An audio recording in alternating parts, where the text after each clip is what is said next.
Hello everyone, welcome back. Today we're starting a brand new fanfic. What if Naruto was chosen by Shisui instead of Itachi and given the Mangekyo Sharingan, Part 1.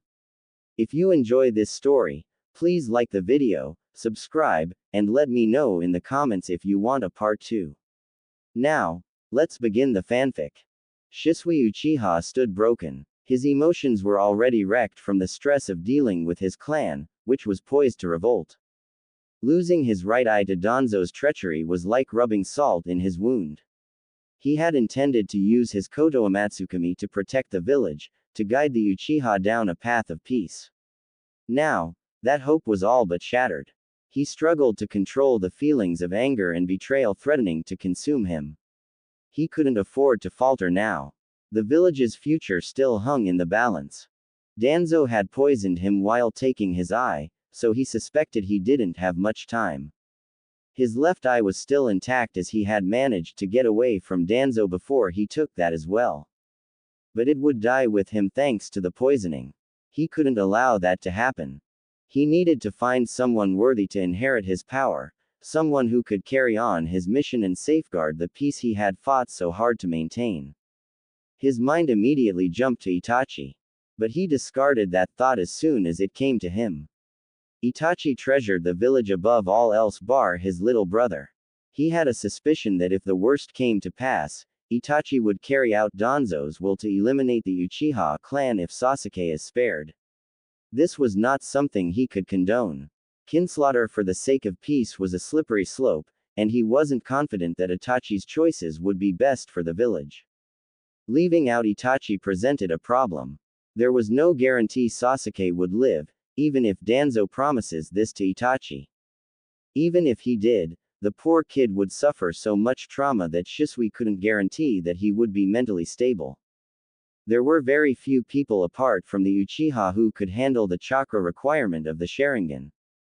In fact, he would say that the Senju and the Uchiha were a tier above the rest in terms of quality and intensity of chakra. Kakashi was living proof that transplanting Sharingan to a non-Uchiha may not be the best idea. Shisui believed that Kakashi's true potential was held back by the implanted Sharingan leeching his chakra. So if he was going to give his Sharingan to a non-Uchiha, they better have a hell lot of chakra with high quality. The Hokage was too old, and the whereabouts of the loyal Sannin were unknown to him.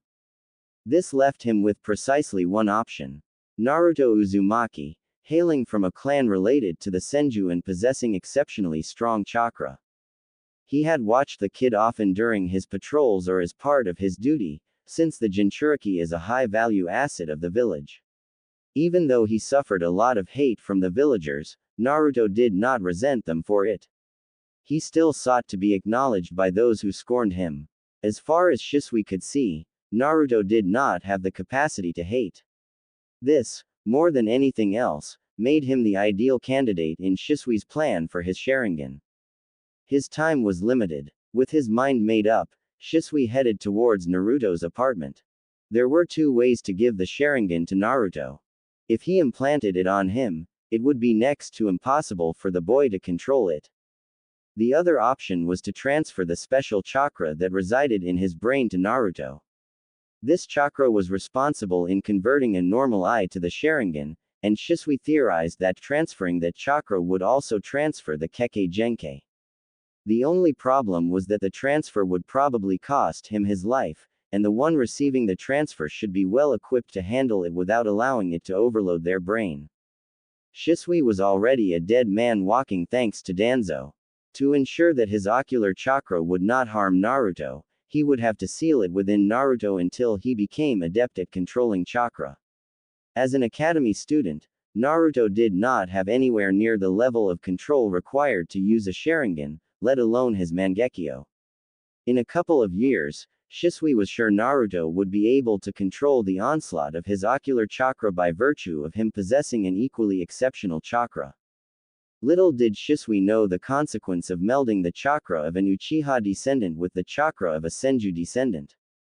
The result of his interference would awaken within Naruto a power that makes even the Mangekyo Sharingan pale in comparison. But this would not occur until several years later. Naruto was falling. Ninja fall all the time, but usually, they are in control of their bodies while doing so.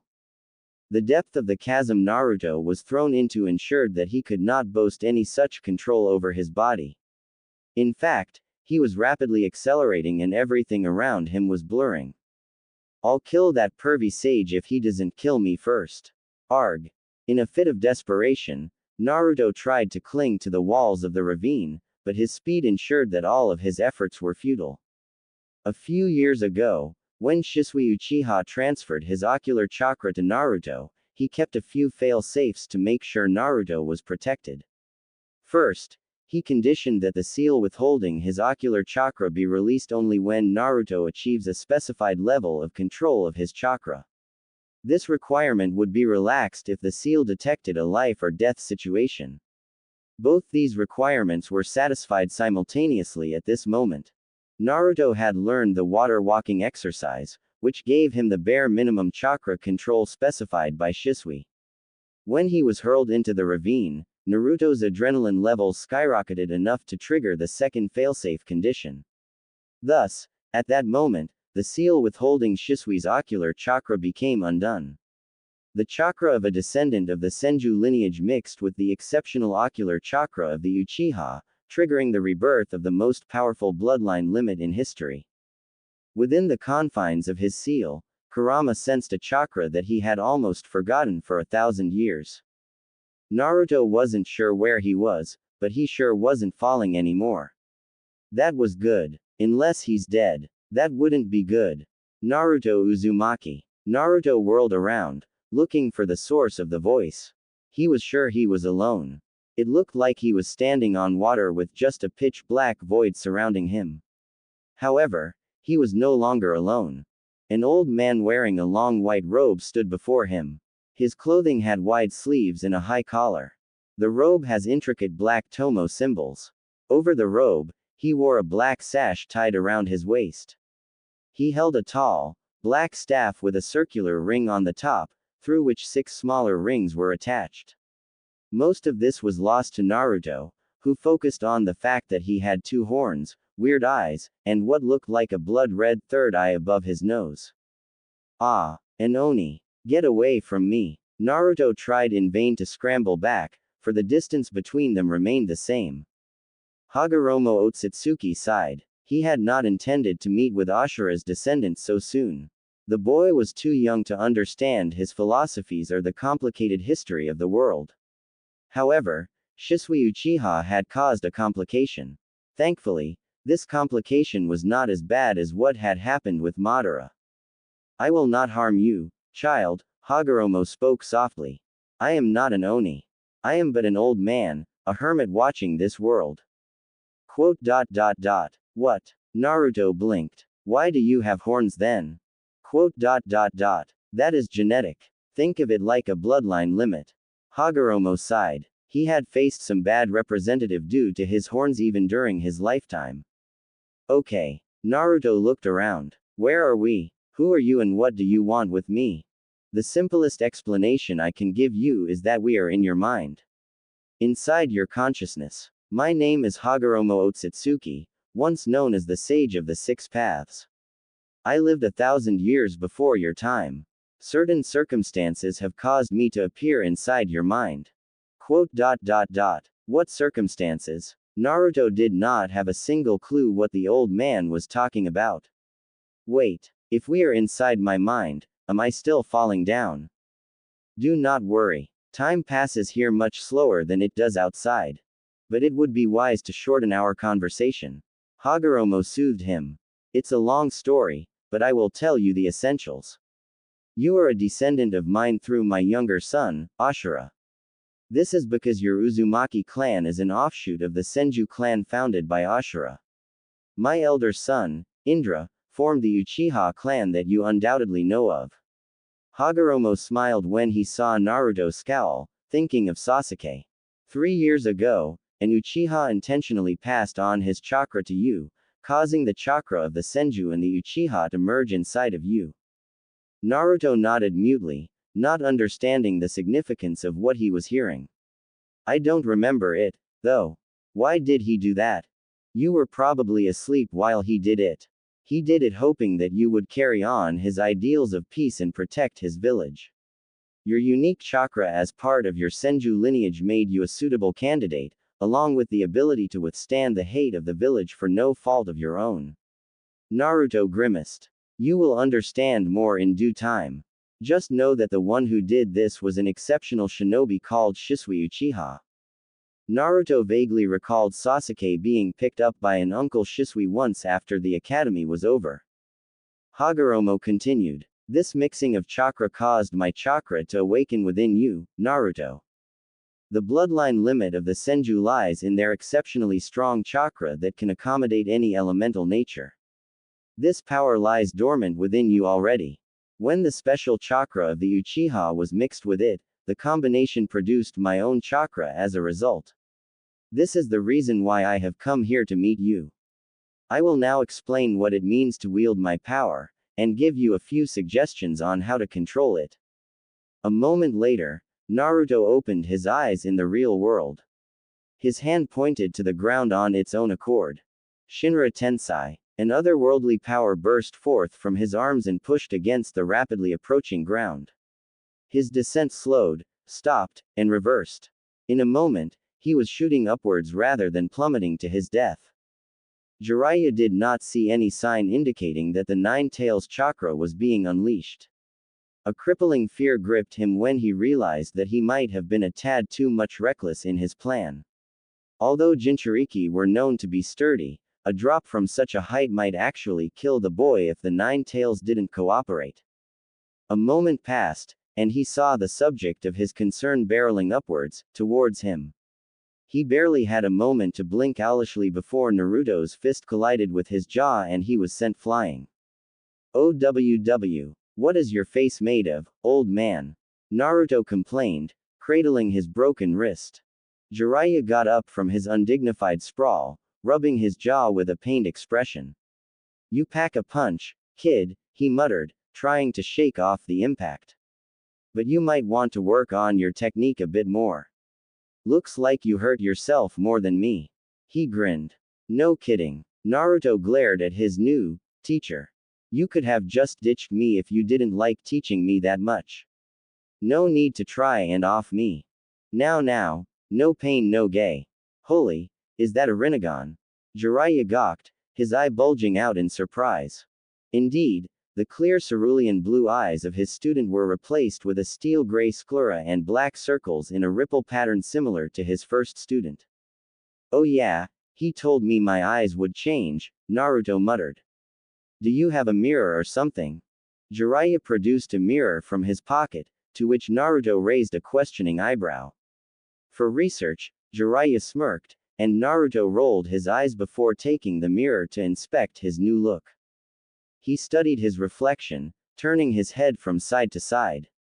Well, that's something, he said, a mix of curiosity and apprehension in his voice.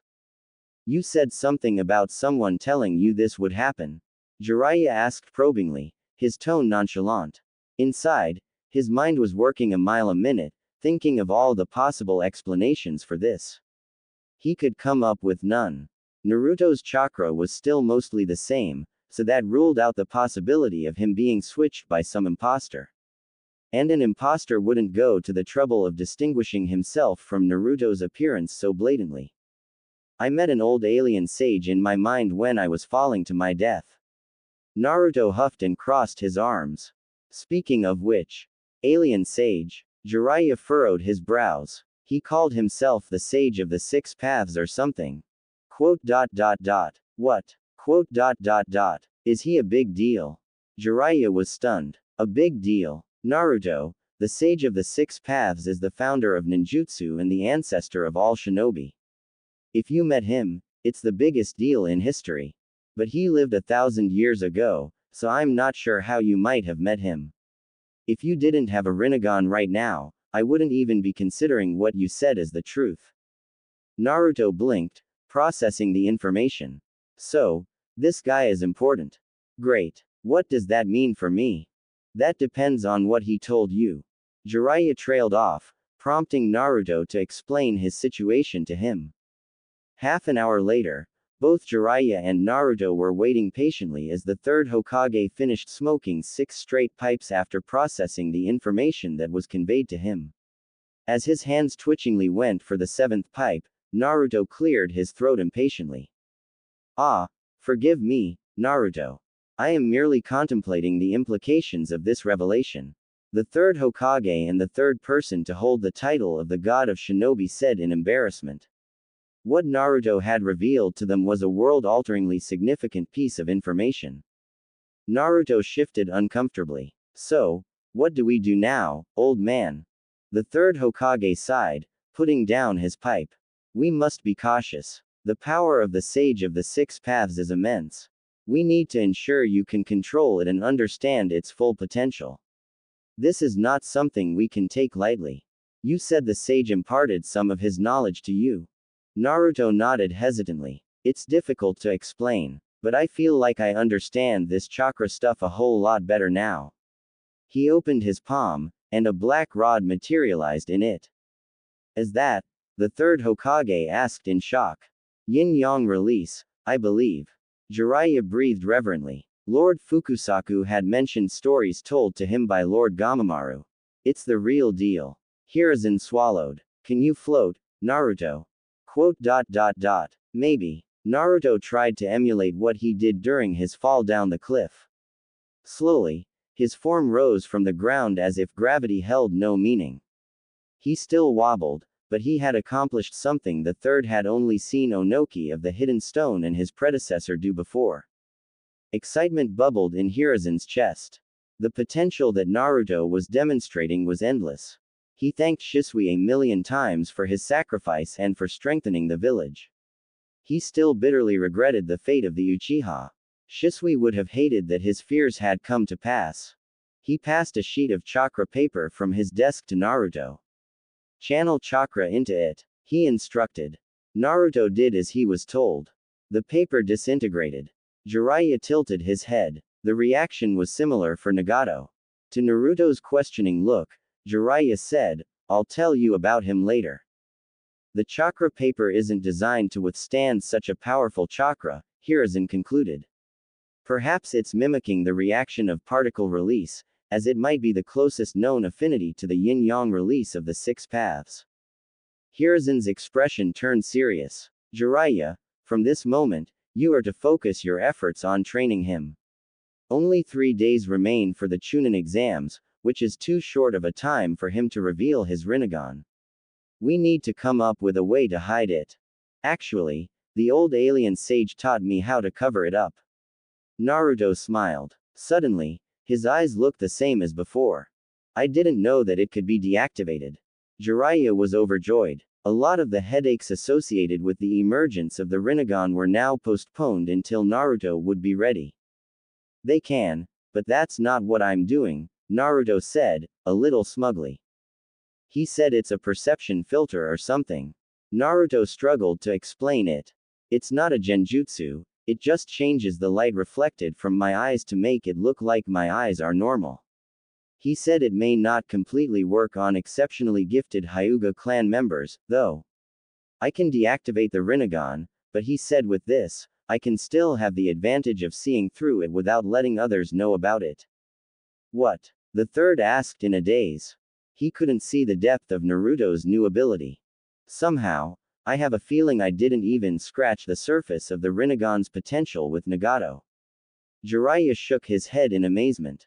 The third pondered his options for a moment and faced Naruto.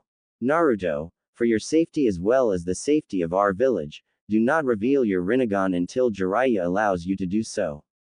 This includes its abilities. Any ability that can be explained by existing jutsu is fine. But the yin-yang release and your ability to float should be kept especially under wraps. The third sighed. I expect this list to expand soon. Oi, then how am I supposed to win against Neji, old man? Do you need the most powerful eye technique in existence to deal with a genin, Naruto? If so, I would have to doubt your ability to become a Chunin. Naruto looked like he swallowed a.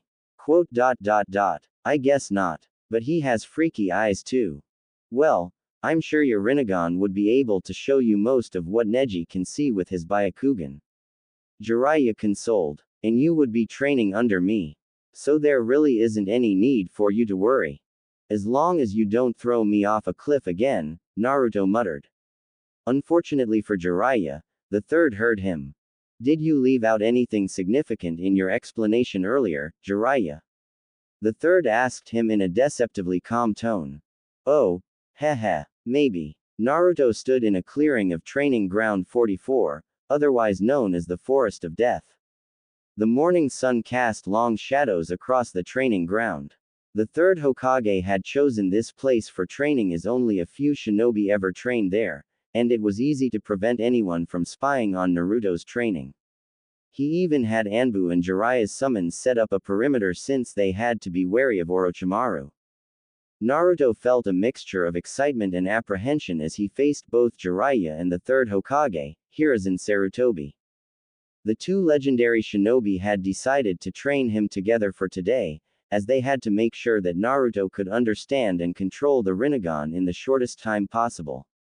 The Hokage would leave tomorrow after imparting him some basics, and Jiraiya would take over the training fully for the remaining 2 days. Naruto suspected that the old man wanted to keep an eye on Jiraiya's training methods. He wasn't too happy to learn that Naruto was thrown off a cliff. Naruto, create a few shadow clones. Hiruzen ordered. Naruto nodded and made the familiar hand signs. Shadow clone jutsu, he shouted, and several identical copies of himself appeared around him. Whoa. Naruto swayed a little. The heck is this? What happened? Jiraiya asked, concerned. I'm seeing double. I can see myself, and both of you from different angles. Naruto trailed off, struggling to explain what he was seeing. Hiruzen furrowed his brow, deep in thought. It seems your connection with the clones has intensified. The Rinnegan's influence might be enhancing your sensory abilities, allowing you to perceive through your clones more acutely. Jiraiya nodded, crossing his arms. That makes sense. The Rinnegan grants heightened perception and abilities. I can already imagine the potential of this technique, but it could also be overwhelming at first. Naruto blinked rapidly, trying to focus. So, I just need to get used to it, right? Exactly, Hiruzen said. Start by focusing on your own perspective first, then slowly expand your awareness to include the clones. It will take time, but you'll adapt. Naruto took a deep breath, focusing on himself. Gradually, the dizzying sensation eased, and he began to manage the multiple perspectives. It was still extremely confusing, but he felt he could now move about without stumbling. Jiraiya, take the clones with you and get them used to sparring and dodging. I suspect Naruto will lose his connection with the clones once you are far enough away. I can then focus on training his elemental affinity. Jiraiya nodded and motioned the clones to follow him. Hiruzen waited for a few moments and observed that Naruto started furrowing his brows. Are you no longer connected to the clones? Yeah, I felt like my vision through them was blurry for a moment and then I couldn't see anything from them. How far away did they get? Hiruzen asked curiously. A couple 100 meters, I guess. Naruto estimated. Good. We will now begin elemental training. Create 8 more clones. Okay. Naruto was confused. Why are we using shadow clones, old man? And what's the use of pervy sage sparring with my clones? I'm not even there with them. He trailed off uncertainly. Hiruzen looked at Naruto incredulously. Naruto, haven't you realized the unique advantage of your shadow clone jutsu? Naruto blinked, still unsure. What do you mean? Hiruzen sighed, but there was a hint of a smile on his face. When your shadow clones disperse, all the experiences and knowledge they gained return to you. This means that every clone can train separately, and you'll gain the benefit of all their training as if you had done it yourself. Naruto's eyes widened as realization dawned on him. Oh, so, even if I'm not there, I'll still learn from everything my clones do. Exactly, Hiruzen confirmed. He created 2 shadow clones himself. Now, let's focus. Divide into groups of 3. We shall practice 3 elemental affinities simultaneously. Earth, water, and fire styles are said to be relatively easier to master, and we shall start with them. One group will practice Earth style with me, another will work on water style, and the third on fire style.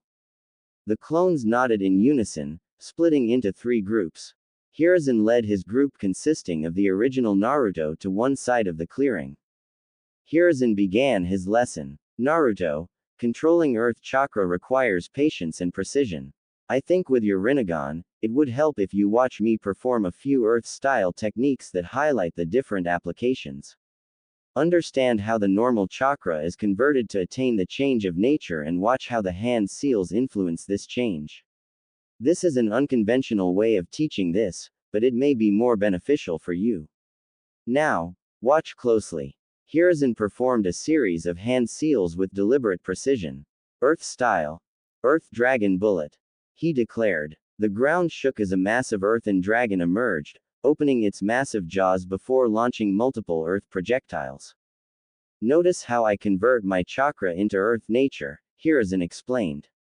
The hand seals channel and shape the chakra, allowing it to transform into the earth nature. The dragon and its projectiles are a result of this precise manipulation. Naruto nodded, his Rinnegan picking up on the flow of chakra and the subtle changes during each hand seal. I see it. The way your chakra changes as you form each seal. I see it change color, sort of. And your chakra became a lot denser and spread into the ground through your feet. Hiruzen smiled. Exactly. Now, let's move on to another technique. This one focuses on defense. Earth style. Mud wall. He quickly formed the necessary seals, and a sturdy wall of earth rose from the ground, solid and imposing. Again, observe the conversion of chakra and the difference from my previous attempt, Hiruzen instructed. Feel the stability and strength of the wall. It's all about merging your chakra with the earth. Naruto concentrated, watching the chakra transformation with his Rinnegan. He could see how it merged with the earth to form a solid barrier.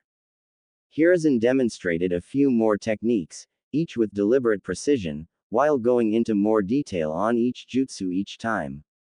He explained the importance of each hand seal, how chakra can be concentrated or dispersed, how the timing of the seals could affect the jutsu's power and stability, and how different combinations of seals could produce varied effects.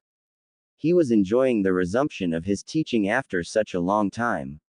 He was also amazed at some of the insights Naruto gained regarding his techniques thanks to his Rinnegan. Now, it's time to put it into practice. Try to create a small mud wall, which is the easiest earth-style technique to learn. Hiruzen instructed. Naruto and his clones nodded, excited at the prospect of finally learning a cool jutsu after the summoning technique. Meanwhile, Jiraiya had instructed a couple of Naruto clones to focus on floating above the ground without moving. He reasoned that this would be a good exercise in chakra control, which would help Naruto in the long run. He turned to the remaining clones and grinned. Alright, now, all of you come at me and try to land a hit on me. I will not use my hands at any point. He grinned, seeing Naruto's insulted expression. 3 clones charged at him abruptly, their fists aiming for his torso. Jiraiya dodged effortlessly, using his legs and body to evade their attacks. Come on, is that all you've got? Jiraiya taunted, a taunting smirk on his face.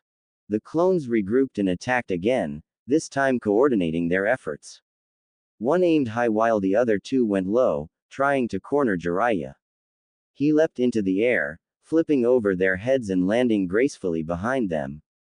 Nice try, but you'll have to do better than that, he said, still grinning. The clones were having a hard time absorbing the influx of information from multiple perspectives. He could see Jiraiya from 6 different angles, but he still couldn't land a hit. It was frustrating, to say the least. Alright, guys, let's change tactics, the designated lead clone of the group muttered to himself. They spread out, attacking from different angles and using feints to try and catch Jiraiya off guard. Despite their improved strategy, Jiraiya continued to dodge their attacks with ease. His experience showed when he used every opportunity to teach Naruto through action. Focus on reading my movements, not just reacting. Anticipate where I'll be, he advised, effortlessly sidestepping another punch. The clones persisted, their movements becoming a little more coordinated and precise with each attempt. Jiraiya had started aiming kicks at them, slow enough that they could barely dodge. His unpredictable style kept them on their toes, forcing him to anticipate and adapt. Remember, Jiraiya called out as he spun away from a clone's attack, your enemies won't just stand still. You need to be ready for anything. He arched his leg back, his feet touching one of the clones that was sneaking up behind him. He was deliberately gentle with his taijutsu so that the clones could be dispersed only after absorbing a significant amount of his teachings. One clone tried to sweep his legs from behind, while another aimed for his midsection. Jiraiya jumped, narrowly avoiding both attacks and landed with a graceful roll. He was about to offer more advice when a third clone came from his blind spot, its fist aimed at his side. Jiraiya smirked, spinning to evade and counter with a gentle tap of his foot to the clone's shoulder. Nice try, but you need to coordinate better and understand exactly when the opponent is off guard. Sneak attacks are good, but doing them frequently will just help your opponent anticipate it. The light sparring continued for an hour before Jiraiya dispersed all three clones in a roundhouse kick after telling them to inform the original to send more. A few disgruntled clones arrived a minute later, fresh and ready to take a beating. I think I've given you enough time to acclimatize with your Rinnegan. I will now stop holding back, so ask the original to keep sending clones each time I pop one of you. The clones shivered at Jiraiya's positively gleeful expression. At the end of the day, Naruto had exhausted all his chakra reserves from continuously spawning clones for Jiraiya to take down. The elemental training had taken a toll on him too, as the clones dispelled by themselves once they used up the chakra that was allotted to them. By the second day of training, Naruto had made significant progress with earth manipulation, mastering the mud wall and the mud river techniques to an extent that allowed their use in battle. He had also learned to spit small bouts of fire and form a small stream of water from his mouth. He was training by a river to make the water-style training easier. His gravity manipulation, or floating skills as he liked to call it, now allowed him to move short distances in the air. This skill drained the chakra of his clones quite fast, and Jiraiya decided to deprioritize it. I heard you are good enough with the basics of earth manipulation now. Jiraiya began. I'll teach you a technique that's a pain in the for Hyuga to handle, as I heard your first opponent is one. Consider that as an apology for my earlier, admittedly harsh training method. Naruto twitched. Harsh was too mild a word, but he refrained from saying anything. He was eager to learn the new jutsu, after all. And kick Neji's. Watch carefully. Earth style. Swamp of the underworld. Instantly, a large chunk of the ground around Naruto turned into viscous, sticky mud. Naruto tried in vain to make himself stand on top of the newly created swamp using chakra, but his efforts were futile. The swamp was too unpredictable and his chakra could not find a way to stabilize on top of it. He was slowly sinking down, and his flailing only served to worsen the situation. This Shinra Tensei. Naruto ejected himself out of the swamp. He grinned and made a face at Jiraiya, who sighed.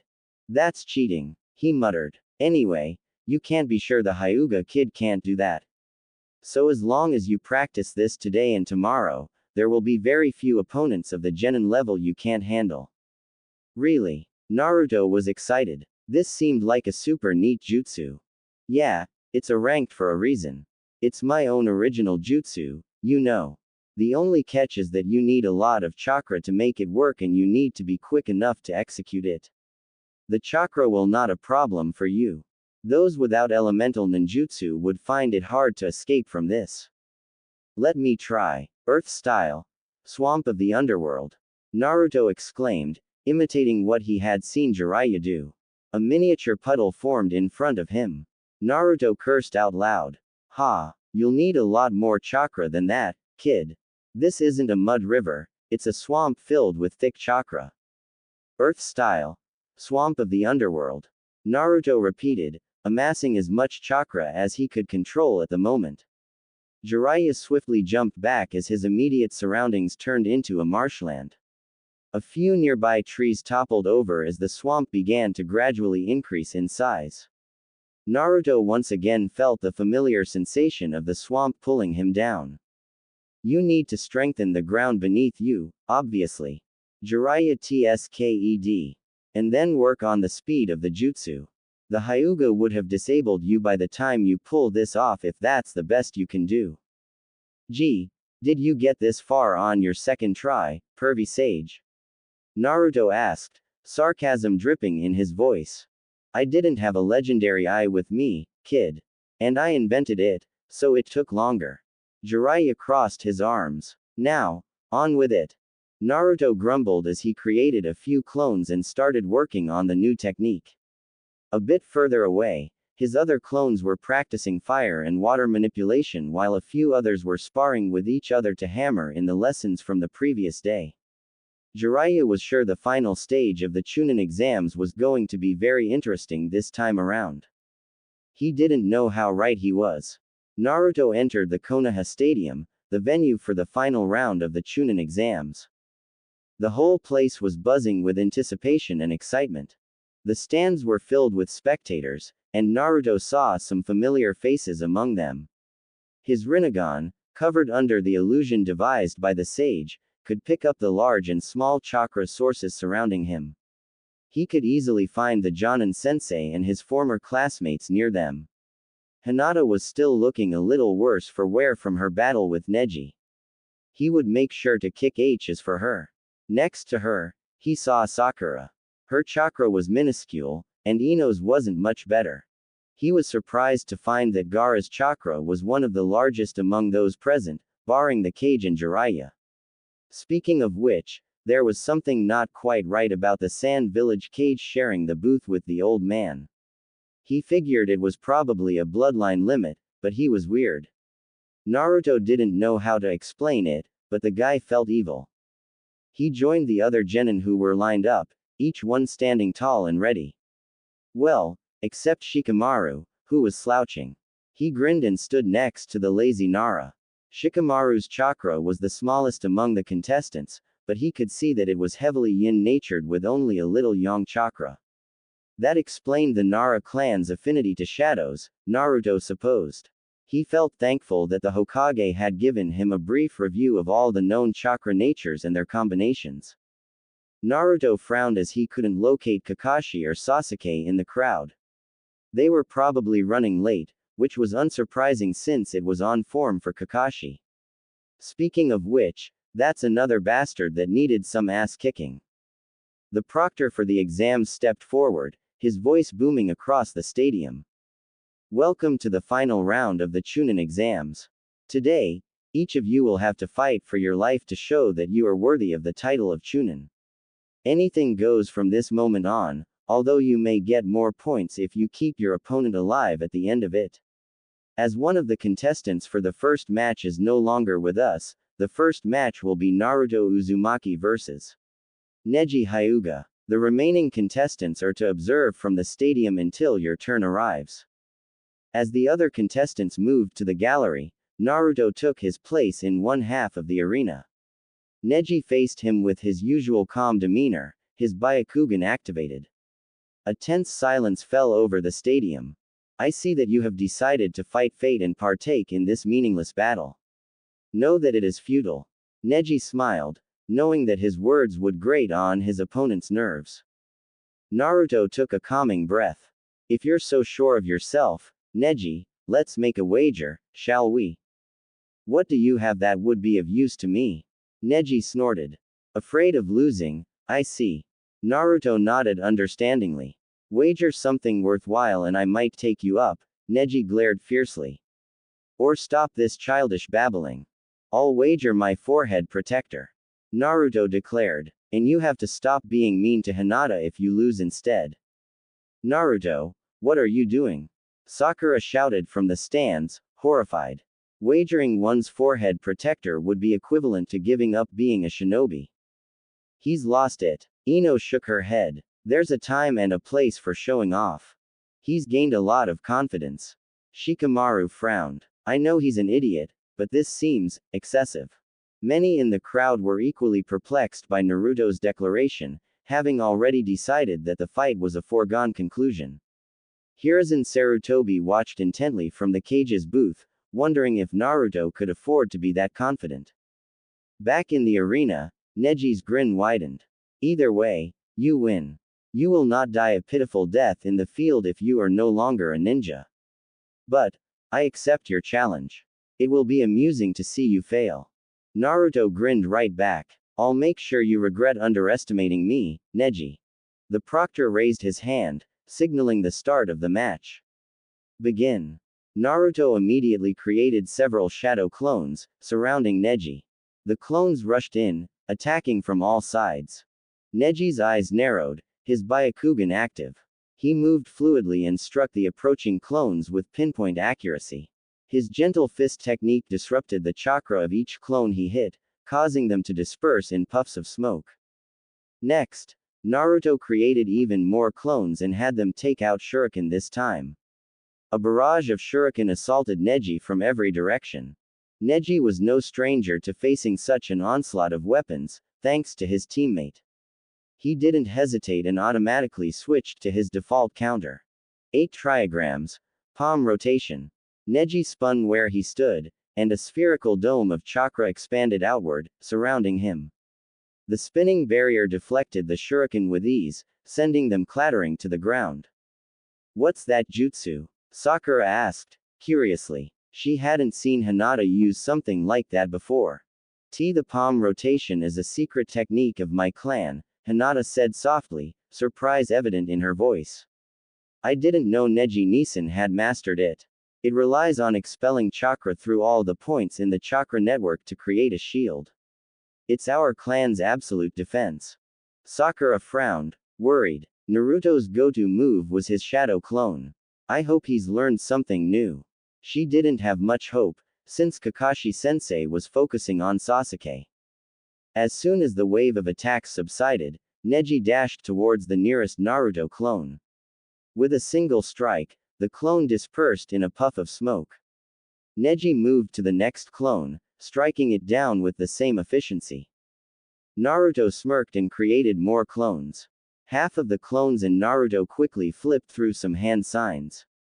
Water style. Water bullet. They shouted in unison, launching a barrage of high-speed water bullets toward Neji. Neji's eyes narrowed as he activated his Byakugan, tracking the incoming attacks. He spun rapidly, calling out, 8 trigrams, palm rotation. The spherical dome of chakra expanded around him, deflecting the water bullets with ease. Naruto intently watched the dome and locked on to the moment the dome began to subside. The other half of his clones immediately began to perform the same hand signs as earlier. Neji was annoyed when he realized Naruto's strategy. To keep alternating attacks using 2 groups of clones and force him to maintain his technique. As soon as the technique slowed, the second wave of clones launched another barrage of water bullets. Neji gritted his teeth and spun into another rotation, deflecting the attacks. He's trying to wear me down, he thought, irritation evident on his face. And he has a very large chakra reserve. Naruto grinned. A battle of attrition was always in the favor of a Jinchuriki. Well, it looks like Naruto learned a few tricks. Kiba laughed with glee. If Naruto didn't put on a good showing, it would reflect badly on him too. Water-style jutsu, Sakura breathed, stunned. A moment ago, she was sure that Naruto didn't have much hope against Neji. But it seemed the tables had turned. She was shocked that Naruto had learned elemental jutsu in such a short span of time. She had started to feel that she was out of her depth ever since the Forest of Death. That feeling came back with a vengeance when she realized how much Naruto had improved. As the first set of clones began preparing for another barrage of water bullets, Neji abruptly broke off his technique and attacked the nearest Naruto. He was grazed by multiple water bullets and hit by 2. But Neji had ensured that the ones he allowed to land were in non-lethal spots. Dispelling the clone, Neji promptly put some distance between himself and his opponents. He made it seem like the technique takes some time to stop, but also knew how to stop it suddenly. Naruto was impressed. Neji had executed the slowed stop of the palm rotation mostly for show and finesse, and quite possibly for deception. As soon as he saw Neji break off the technique, Naruto began to form another set of hand seals. Earth style. Mud wall. He shouted, slamming his hands to the ground. His clones that were not yet dispersed copied his actions. While his earlier demonstration of water style had caused some surprised murmurs, the revelation of a second elemental nature caused an outroar, especially among the ninja of the Leaf Village who knew Naruto well. That's impossible, Kurenai exclaimed, her eyes widening in surprise. He learned 2 elemental natures in such a short time. He only used subpar taijutsu against Kiba. Asuma nodded, his expression serious. It seems Kakashi has been holding back on what he's been teaching Naruto. Tree walking Mai. The Hokage watched Naruto with interest. It seems he was able to speed up the jutsu as I asked him to. He will become a formidable shinobi soon. Rasa, the cage, narrowed his eyes. Something has happened to the Jinchuriki. Jiraiya could not have taught him so much in such a short time, even if they exploited shadow clones to the fullest. The boy was hopeless in the forest. Mud walls blocked his path as Neji rushed to attack Naruto. He jumped and maneuvered around the small obstacles adeptly. The fight was taking far longer than he calculated, and he was exposing most of his techniques. The same could be said for Naruto, but Neji could see that the boy hadn't exhausted even a fraction of his chakra. He had misjudged him greatly. Naruto and his clones were moving around too fast and the terrain was changing along with them. A few clones also pestered him with water bullets to keep him on his toes. I need to finish this now, Neji thought as he dodged another bullet. He leapt into the air and landed on the other side of the stadium. You are within the range of my divination, he announced, changing his stance. Hiashi jolted, recognizing the secret technique of the Hyuga clan. Watch carefully, Hanabi, he instructed. It seems your cousin has learned the most coveted technique of the Hyuga clan. From the stands, Hinata froze in her seat as she recognized the technique. The 64 palms, she whispered. What now? Sakura asked, afraid of the answer. That is the highest ranked offensive technique of my clan. The speed of the attacks increases exponentially with each step of the technique. If Naruto-kun gets hit, the fight will be over, she said sadly. Come on, have more faith in him, Hinata. Kiba shouted. Yo Naruto, you better not get your kicked. I don't plan to. Dog breath, Naruto muttered as he flipped through yet another series of hand seals. 3 of his clones imitated him. Earth style. Mud river. In an instant, small rivers of mud flowed from each of the Naruto clones, converging on Neji. For a moment, Neji lost his footing. He quickly adjusted the chakra beneath his feet and started to charge towards Naruto, intent on finishing his technique. Although he had not executed it on muddy water before, he was confident in his success. However, he could not move as quickly as before. Now for phase 2, Naruto muttered, and eyed 4 other clones that were going through a slightly different set of hand seals. Neji was closing in fast, but he would be faster. Earth style. Swamp of the underworld. The second set of clones shouted while slapping their palms in the muddy water. That boy, Hiashi shook his head in disbelief. It seems the rumors were true. Jiraiya had indeed trained Naruto for the Chunin exams. The evidence lay in the form of Jiraiya's original jutsu that Naruto was now showcasing. Well, looks like it's a wrap for the Hyuga, Asuma said with surprise evident in his voice. I never imagined that kid would learn an A-ranked jutsu in addition to 2 chakra natures. He probably trained with the help of shadow clones, Kurenai guessed. But this is incredible. Isn't this Lord Jiraiya's jutsu? Asuma glanced at Jiraiya, who was smirking next to the Hokage. It seems Naruto found a new mentor for the Chunin exams. Now that's what I call out of the box thinking, Jiraiya commented, impressed. He found a way to increase the speed of the swamp with shadow clones. Hiruzen nodded approvingly. He set the stage quite well with the liberal use of water-style jutsu and mud river. Rasa, or Orochimaru in disguise, shifted his eyes to make eye contact with Kabuto, who was disguised as an Anbu. Kabuto shifted his position slightly, understanding the message. Neji had noticed the secondary jutsu a moment too late. He had assumed that the clones were all going for the same jutsu. However, the chakra that spread through the mud was thicker, and the mud suddenly became much stickier. He could no longer keep his feet above the mud and each step caused him to get dragged down little by little. He tried in vain to jump, but he could not get a foothold in the thick swamp. Even expelling chakra from his feet to disperse the mud had little effect. The chakra traveled sluggishly once it left his feet and was unable to impart any force.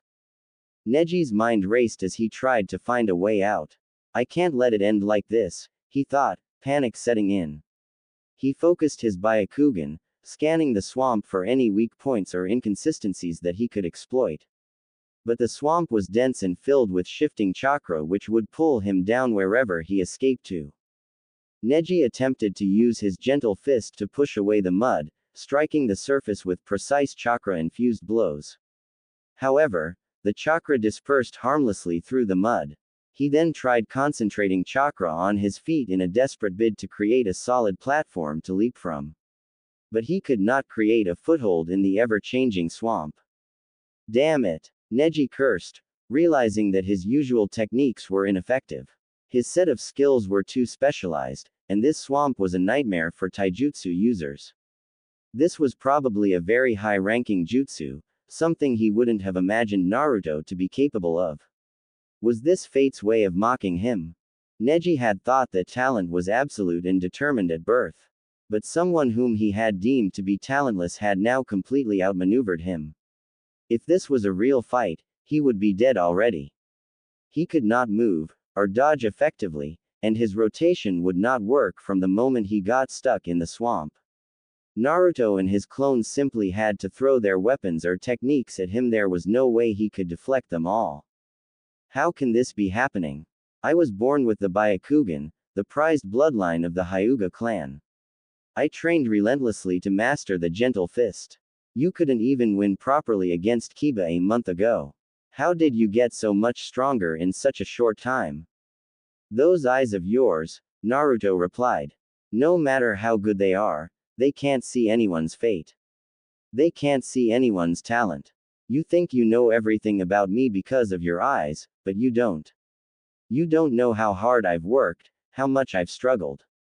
Neji's eyes widened slightly, remembering these words being repeated by his sensei and Lee. He remembered how Lee was able to wound Gaara. He had written it off as it was ultimately useless. But for that brief moment, Lee had burned brightly. Are you saying hard work can surpass destiny? That talents don't matter. I'm saying that destiny is what you make it, yeah. Nothing is set in stone. And no one can just look at you and decide if you're talented or not. By this point, Neji had ceased struggling since he knew it was futile. He was already knee-deep in the swamp. For so long, he believed that he knew the limitations of each person and that their struggles would not change their destiny. Naruto was starting to shake that belief. Neji sighed. He had a lot to think about. I forfeit, he announced. It was a formality at this point since he had no way out of Naruto's trap. The proctor stepped forward, raising his hand. Winner. Naruto Uzumaki. The stadium erupted in applause. While Naruto may not be well loved by his village, the crowd included many visitors and ninja from other places. Anyone impartial would be impressed with Naruto's performance.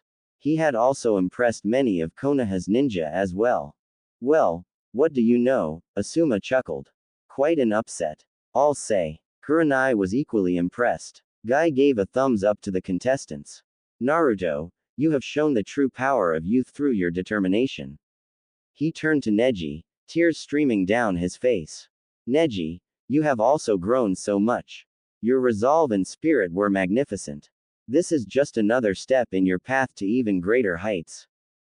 Naruto made his way to the stands to where his fellow rookies were seated. Hey guys. How did you like that? Wasn't I awesome? And Hinata, I told you I'd kick his. Hinata blushed deeply. I didn't doubt you, Naruto, she said quietly.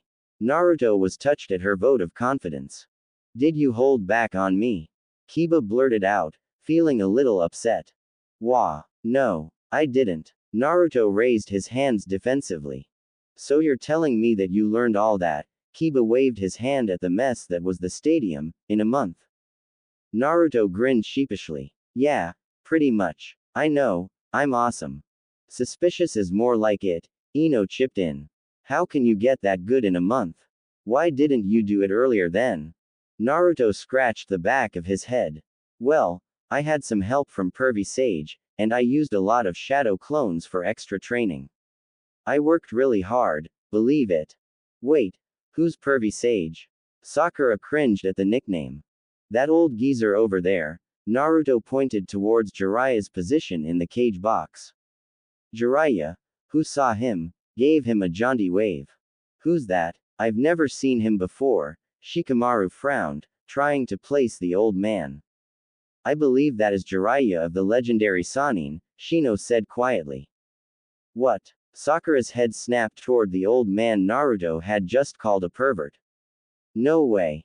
Oh yeah. Naruto clapped his hands together, finally remembering his teacher's name. That was his name. After a month, it was embarrassing to ask again. Thanks, Shino.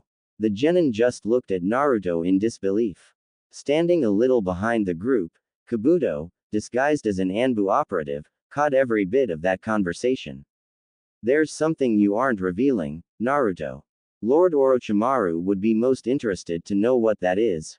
Naruto sighed impatiently as he waited for Sasuke and Kakashi-sensei to show up. He could feel the crowd's restlessness growing with each passing second. All of the fights in the first round were done except for Sasuke's. Since Sasuke was late, the other first round match had continued as planned, but now the audience was growing restless for the final match. The most interesting thing so far had been Shikamaru's upset win against Temari. Seriously, Naruto thought Shika was done for when he saw the Sand Girl's jutsu. Shika's last-minute win was nothing short of inspiring. It made up for the lame forfeit from that makeup dude from the sand. Speaking of, it must be awfully inconvenient for him to be cooped up inside that shell and carried around by a puppet. The guy chickened out, but he did have a cool jutsu. The proctor looked at his watch and sighed. He raised his hand. The grace period given to the Uchiha had run out. Since one of the contestants has failed to show up, this match is. At that precise moment, Kakashi and Sasuke materialized in the field in a swirl of wind and leaves. So, what did I miss? Kakashi asked cheerfully as he walked up to his fellow Jonin. He eyed the Anbu units scattered throughout the stadium. The tension was thick. He was relieved that Lord Jiraiya was present next to the Hokage. It was clear that the sand was going to try something. You know, having one of your students taught by a Sannin is kinda cheating. Asuma said with a grin. A Sannin? Since when is Ebisu considered as one? Kakashi asked innocently. Oh, quit your act. There's no way you wouldn't have known. Kurenai snorted. I'm not responsible if my student caught a lucky break and impressed a Sannin enough to be trained by him. Kakashi shrugged. A bet, however, is still a bet. Asuma grumbled as he handed some of his money to Kakashi, who took it gleefully. Kurenai shook her head. Asuma never learned that betting against Kakashi was a fool's game. So, tell me what exactly happened.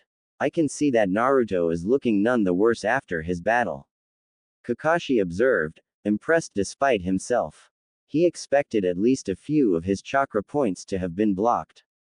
He had received word that Jiraiya had started training Naruto on summoning techniques around 3 weeks ago, but he hadn't heard of the results of his training. Yeah, Neji didn't touch him. Literally. Asuma chuckled. I'm beginning to think the team assignment was ridiculously unfair this time. Those are not the skills of a last-place genin. Well, people change. Lord Jiraiya himself was the last in his graduation class, I believe. Kakashi replied. And the same goes for Guy. That's right, Kakashi. Your student has shown that hard work can make all the difference in the world. Guy said, giving him a thumbs up. Kakashi noticed that the smile did not carry the usual enthusiasm. Lee's state was weighing down on him. Kakashi observed Naruto, who was chatting with his friends. It was hard to believe that he had defeated Neji so handily with just a month of training, but it was embarrassing for him to ask more at the moment. He could see Jiraiya shooting him a "we need to talk" look, so he assumed he'd get filled in soon enough if whatever the sand and sound had planned didn't stop it. Something big had happened with Naruto. Naruto watched as Sasuke dodged wave after wave of Gaara's attacks. Gaara hadn't moved from his place, letting his sand do all the work for him. Sasuke has his work cut out for him. Naruto saw that Gaara had enough chakra to do this the whole day and not get tired. Every time Sasuke tried to close the distance, Sasuke would be attacked from multiple directions by the sand. Viewing his rival through the Rinnegan, Naruto couldn't help but be impressed. Sasuke was very judicious in using his chakra reserves, which were not small by any measure. He was currently measuring Gaara's reaction time with well-timed attacks and last-second evasions. Suddenly, Gaara's voice cut through the air. "Sasuke Uchiha," he shouted, "you're starting to bore me. Entertain me more and you may live a little longer. You will help me prove my existence." Naruto cringed at the cliché-sounding proclamation. He has serious issues. Naruto recalled the way Gaara was acting when Guy-sensei saved Lee last week. At the same time, he felt an eerie similarity between Gaara's words and that of Haku. They both sounded like they didn't really have a reason to live. Sasuke was itching for some action as well and quickly flipped through the hand signs of a fire jutsu. Naruto paid close attention to the way Sasuke's chakra moved while performing the jutsu. The Rinnegan wasn't as good as the Sharingan for copying moves, but it helped Naruto get a better feel for each jutsu. Every time he saw one, it made him understand the chakra a little more, helping him get better bit by bit. The great ball of fire that Sasuke spit out made its way toward Gaara, who gave a creepy smile. A gigantic wave of sand blocked and extinguished the fireball before it could harm him. But at that exact moment, Sasuke appeared behind Gaara and hit him with a roundhouse kick. Naruto blinked. That was fast. He had a little trouble seeing it with his Rinnegan. His friends, however, were dumbstruck.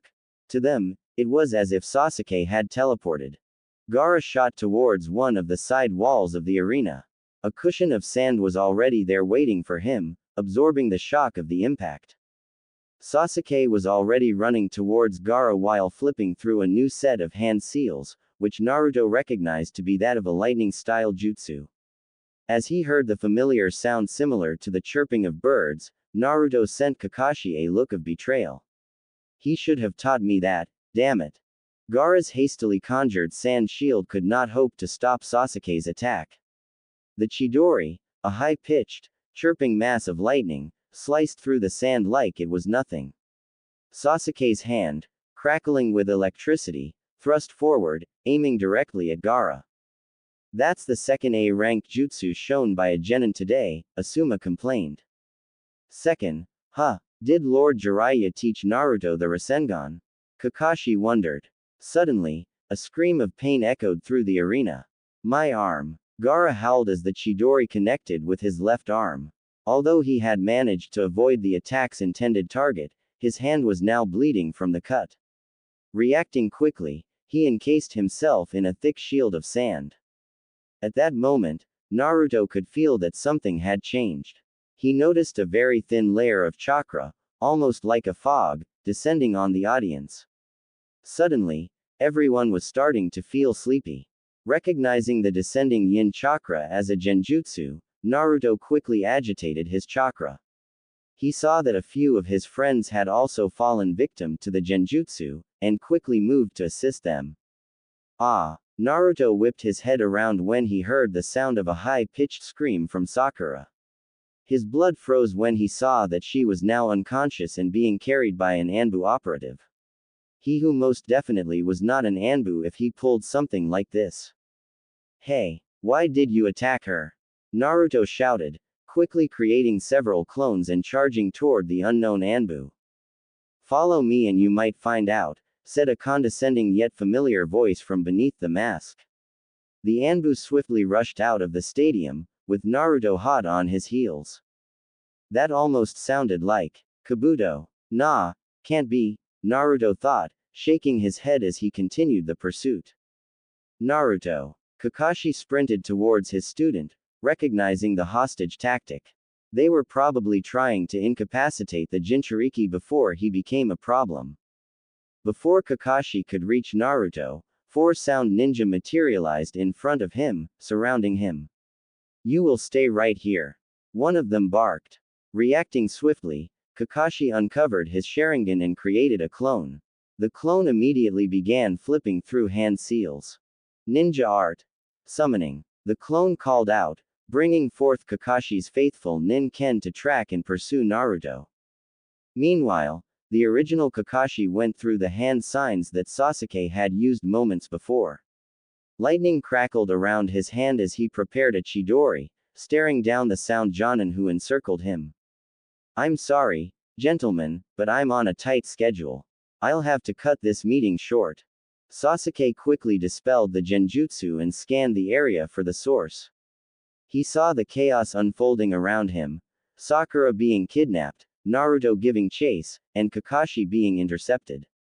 The Sand Team's Jonin Sensei appeared in front of Gaara, flanked by his siblings.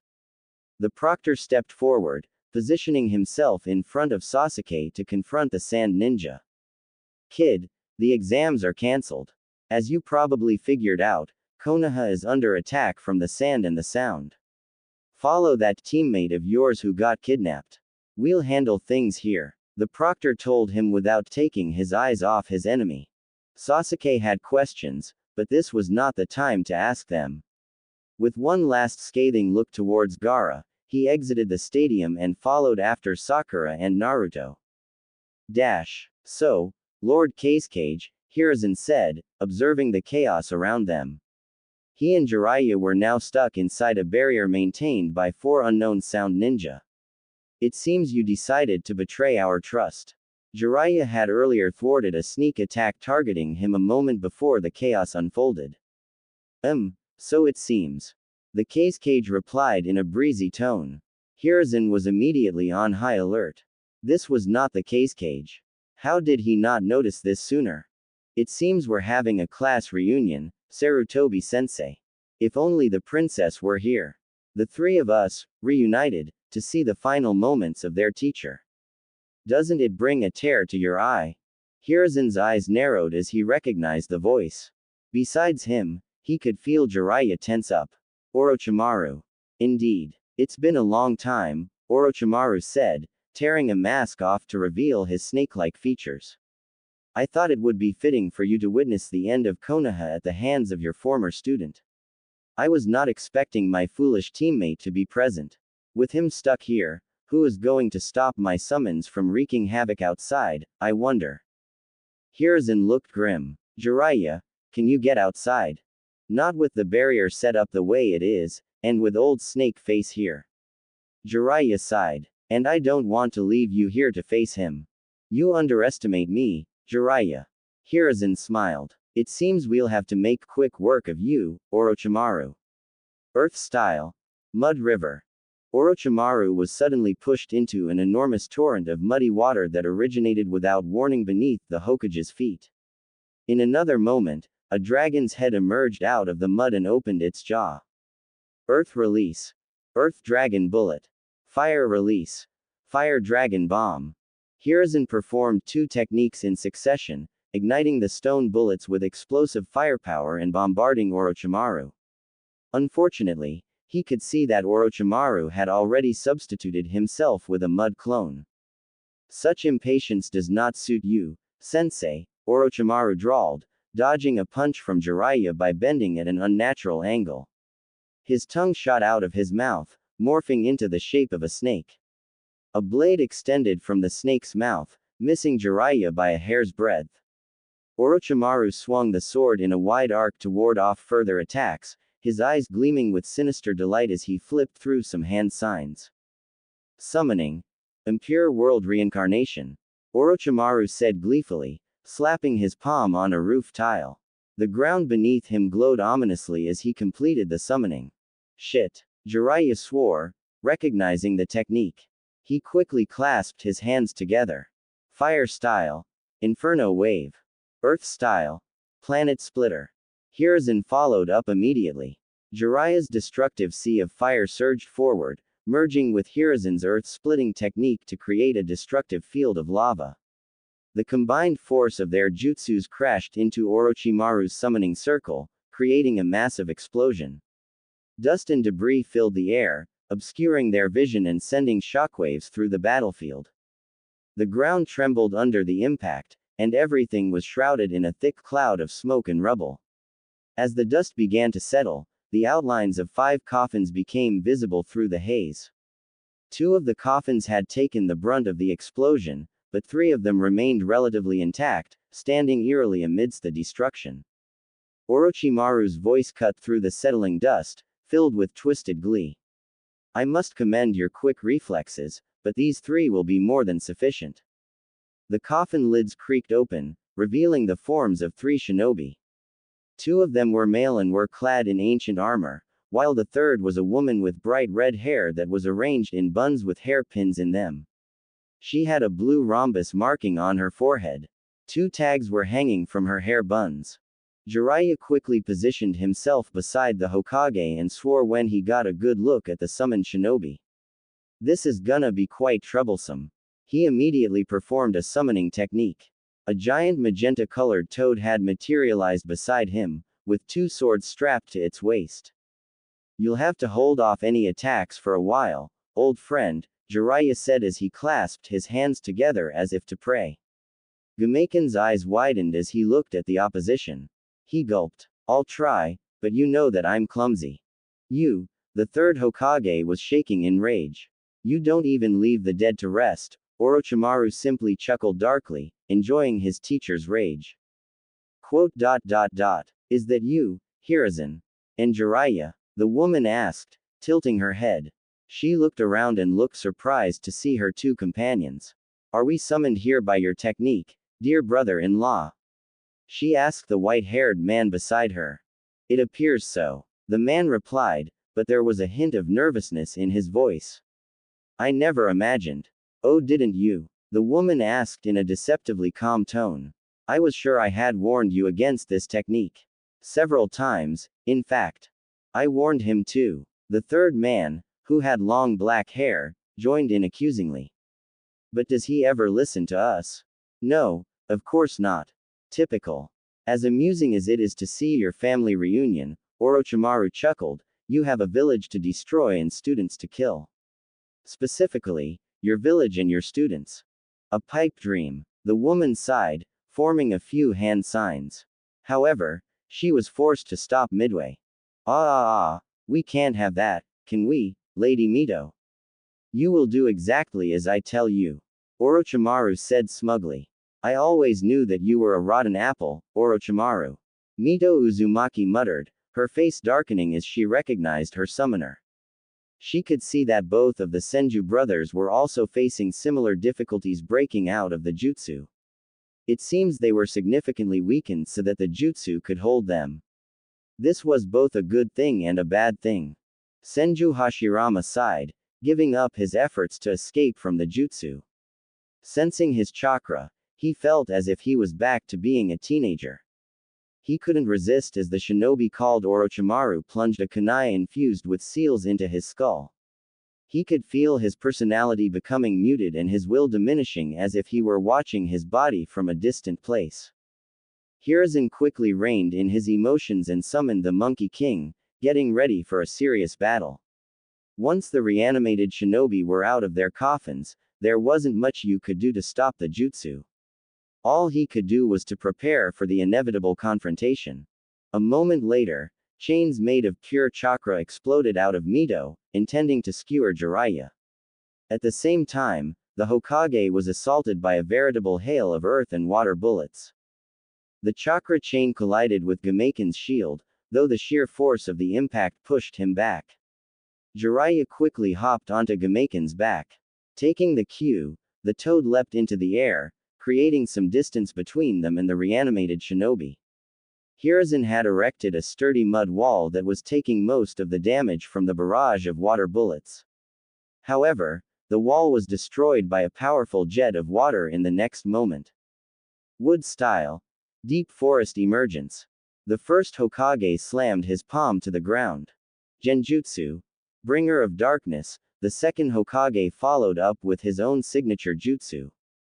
The world was encased in darkness as fast-moving roots approached to bind Jiraiya and Hiruzen.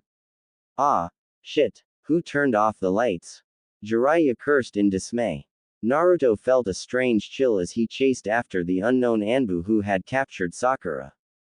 He sneaked a look behind him, and blanched when he saw that a portion of the sky above the stadium had turned pitch black. A dark purple rip could be found in the sky, and he saw some things being pulled out of the rip. Are those ghosts? Naruto thought apprehensively. For a moment, he deactivated the Rinnegan. The sky was now clear with no trace of the abnormalities. When he activated it again, the eerie sight could be seen again. Something bad is happening there. I have to hurry back. Naruto thought to himself. He boosted his speed to the fastest he could, but he could not catch up to the Anbu. In another moment, the Anbu stopped in a small clearing. Sensing the confrontation, Naruto stopped as well. Oi, bastard, give back Sakura, he yelled. Oh, believe me, I have no use for this deadweight. The Anbu chuckled. Sakura was slumped against his shoulder, unconscious. If you answer some of my questions, I might consider your request. What do you want to know from me? I'm just a genin, Naruto declared. However, his mind was racing. Did that guy know something? He was definitely not a Konoha ninja. Was it a spy? Playing innocent the first C. A pity. Remember, you caused this. In a flash, the Anbu's hands glowed green. He struck Sakura in the heart and held her up by her throat. Naruto froze. He could see that the strike had done something. Sakura's heartbeat was stopping. She will die soon, the Anbu said carelessly. Should I let her suffer a slow death, her heart stopping little by little, or, he squeezed his hand that was holding Sakura by her neck. Should I just end her misery right now? Sakura, Naruto screamed, his voice becoming guttural with raw fury. Panic and rage surged through him. The thought of losing Sakura, his teammate and friend, was unbearable. His vision blurred with tears of helplessness, and a cold sweat broke out on his forehead. The sage's genjutsu still showed his eyes as deep blue, but his Rinnegan had bled into a red color, with the iris becoming pitch black and slit-like. The transformation mirrored the storm of emotions inside him. Rage, fear, and desperation all coalesced into a singular, burning focus. He felt a familiar yet strange sensation, as if his very soul was reacting to his anguish. Bansho Tenin, Naruto whispered, his palm extending towards the Anbu operative. Naruto's opponent was suddenly pulled towards him as if he was yanked in by a rope. A fraction of a second later, he found that his own throat was enclosed within the Jinchuriki's hand. Well, we seem to be at an impasse. The Anbu chuckled, although he was struggling to breathe through Naruto's chokehold. In response, he began to tighten his grip on Sakura's throat as well. Let's not get too excited, shall we? Your friend's life hangs in a balance, after all. His mind was racing. Had Naruto Uzumaki developed a new bloodline limit? He did not know of any existing techniques that could pull someone like this. He was not too concerned, however. He had the upper hand as long as he had the girl. Besides, the boy was merely a genin. Tell me what I want to know, Naruto.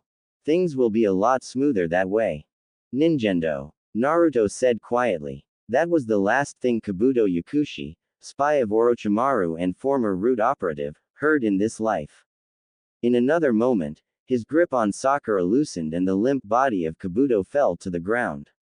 Naruto fell backward as well, the jutsu taking its toll on him. A young boy wakes up on a battlefield, bleeding from his head. A woman kneels beside him, gently lifting him up. He opens his eyes, confused, unable to remember anything. In an orphanage, the boy smiles as another child places a helmet on his head. The woman, whom he called mother, hands him a pair of glasses. His face lights up with gratitude as he sees clearly for the first time. The boy is given the name Kabuto, which meant helmet. Although unimaginative, it was something he cherished and one of the happiest memories of his life. The boy, now older, listens secretly to a tense conversation. A one-eyed man demands an orphan for a secret organization from mother. The boy steps forward, volunteering, despite the protests from others. The boy stands over a fallen woman, realizing with horror that she is mother and he has hurt her. He tries to heal her, tears streaming down his face, but she doesn't recognize him. Who was he then, if mother did not recognize him? A snake-like man approaches the boy, offering a new path. The boy attacks in anger but stops when the man begins to reveal dark secrets related to his past. How his life and his mother's, he finds a twisted form of comfort in the stranger's words and decides to start anew. In a dark lab, the boy assists the sinister figure, surrounded by medical equipment and strange experiments. His eyes show a mix of fascination and determination as he works. Now a young man, he travels with his new mentor as he joins a new organization. His mentor attacks his teammate and is defeated with a powerful ocular jutsu. He listens to his mentor's plans to attack his former home village. He shares the intel he had as a spy. He watches as his underlings ambush and kill the Cage. Ruto, wake up! Naruto groaned as he was shaken awake. As consciousness returned to him, he jolted up, remembering what had happened. Kakashi-sensei. Naruto saw that he was being held by his sensei. He looked around frantically and found that Sakura was slumped against a tree. Sakura. She's alive. Just unconscious. Kabuto had slowed down her heart, but I managed to get it back to its normal pace again. Kakashi informed him. I got here as you were passing out. What happened? Naruto held his head as a rush of memories filled him when he heard the name Kabuto. He didn't know what happened, but he was remembering bits and pieces of the traitor's life. The Anbu was Kabuto, and he had killed him. As Kabuto? Naruto asked hesitantly. He had realized that the spy Anbu was Kabuto, the one who had guided them in the forest of death. Dead. Kakashi informed him, looking carefully at his reaction. We need to speak about that, too. But unfortunately, we don't have a lot of time. You may have realized this, but we are at war, Naruto. Naruto's face crumpled when he realized that he had just killed someone. The Rinnegan had done something. Some abilities of the Rinnegan may reveal themselves at times of great distress, the old man sage had told him.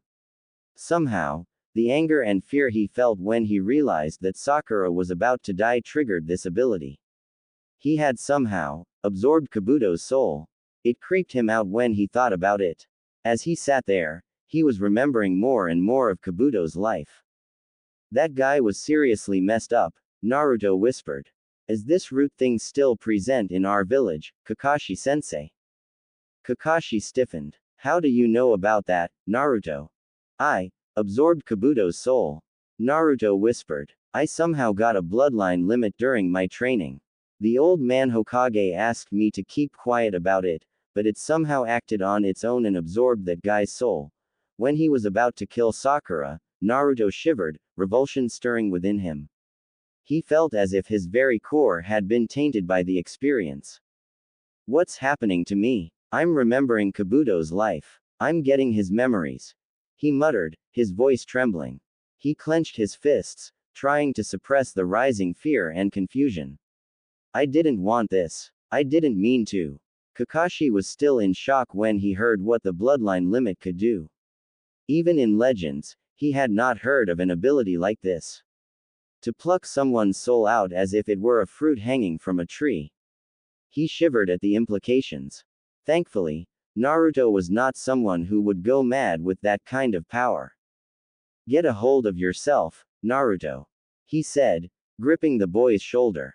Kabuto's actions have harmed countless people and are killing the people of Konoha as we speak. You stopped him from doing more damage. Now, Kakashi stood up. We will speak in more detail once this is over. Get Sakura to the hospital. He saw that Sasuke had just arrived at the scene. Sasuke, accompany Naruto to the hospital. Sakura was attacked. After that, the two of you are to go to the academy and help with the evacuation of the academy students. Sasuke looked ready to protest, but Naruto beat him to it. Kakashi-sensei, they're gonna use Gaara to let Shukaku the One-Tail loose in the village. Naruto blurted out, remembering that crucial information from the barrage of memories he got from Kabuto. Kakashi felt his blood freeze at the revelation.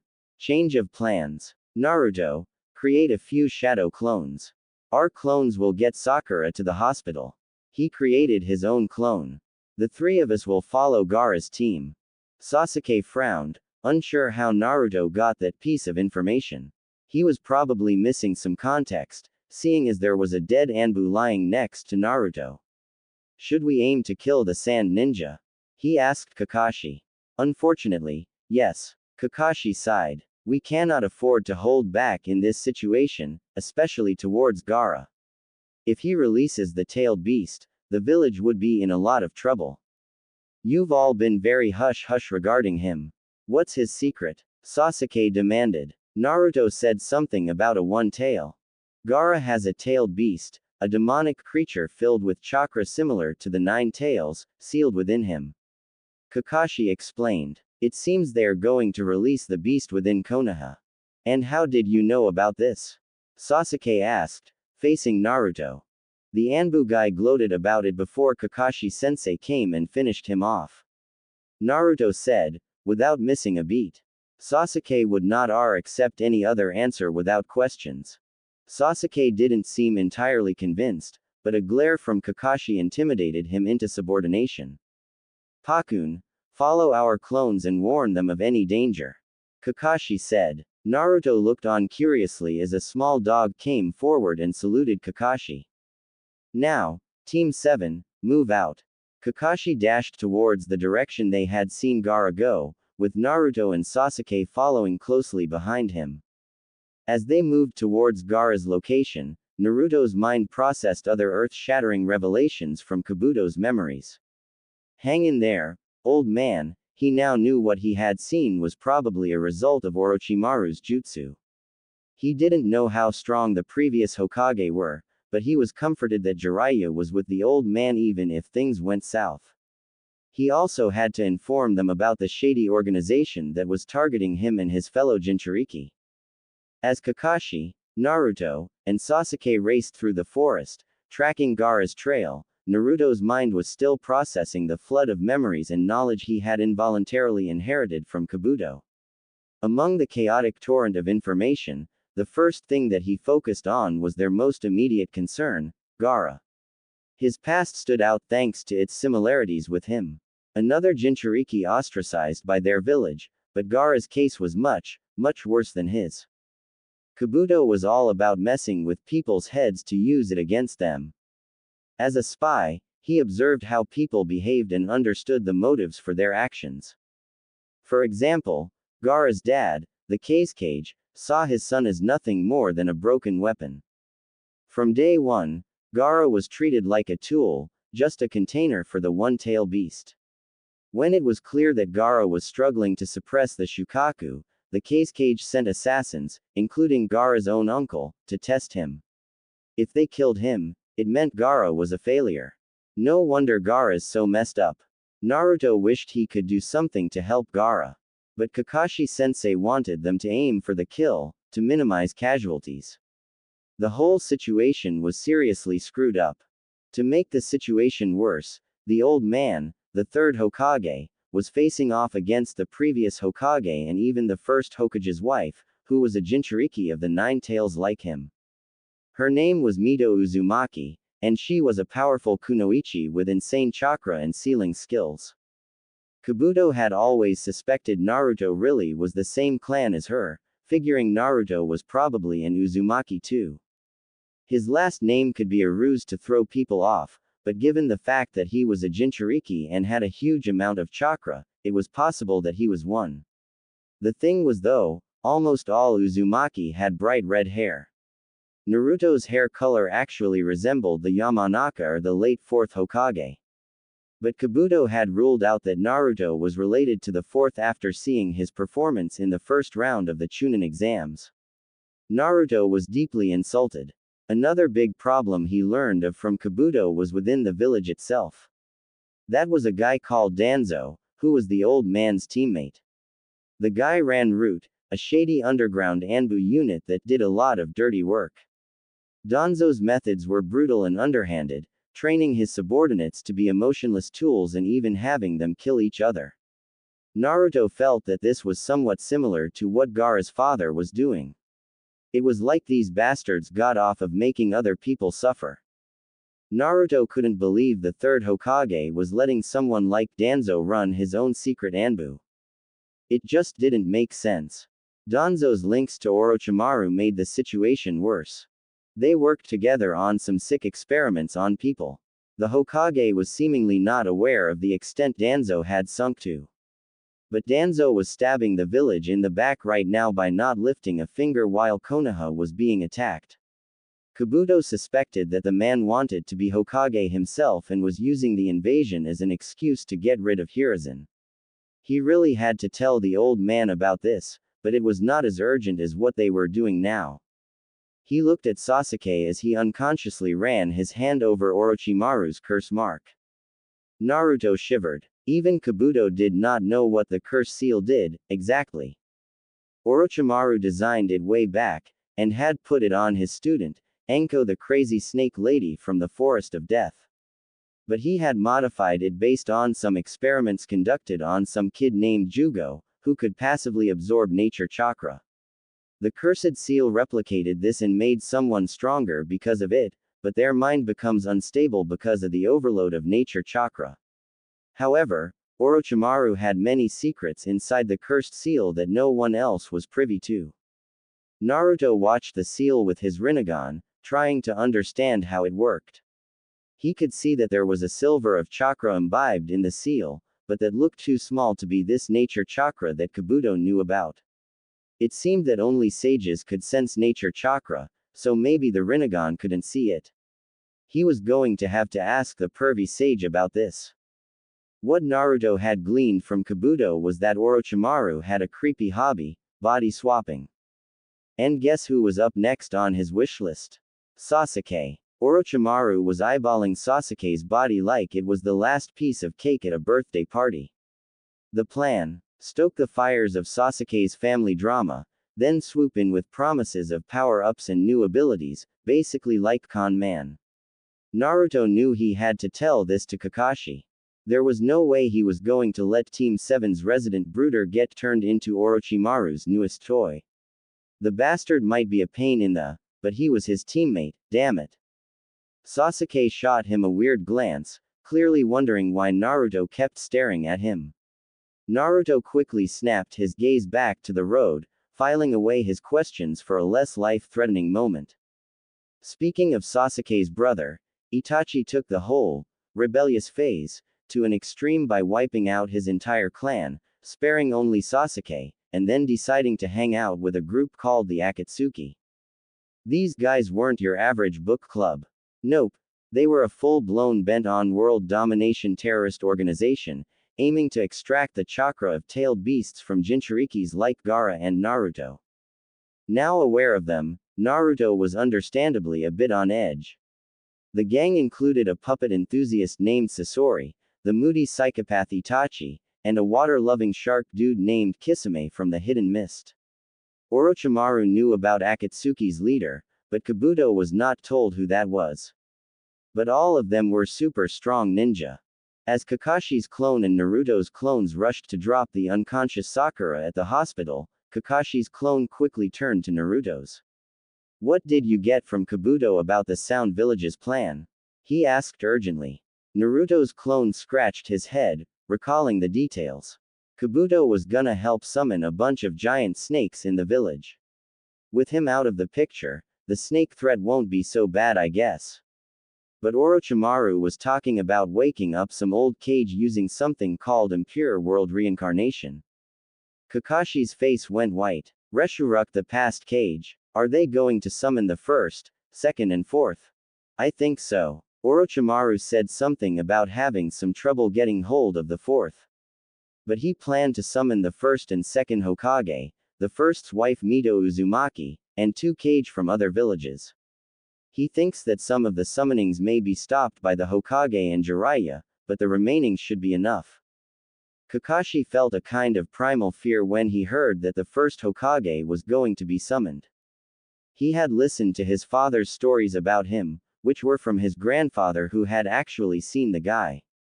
The first Hokage and Madara Uchiha were regarded as gods on earth, their clashes often causing maps to be redrawn due to the sheer scale of it. The wood style was one of the most feared bloodline limit at that time for a reason.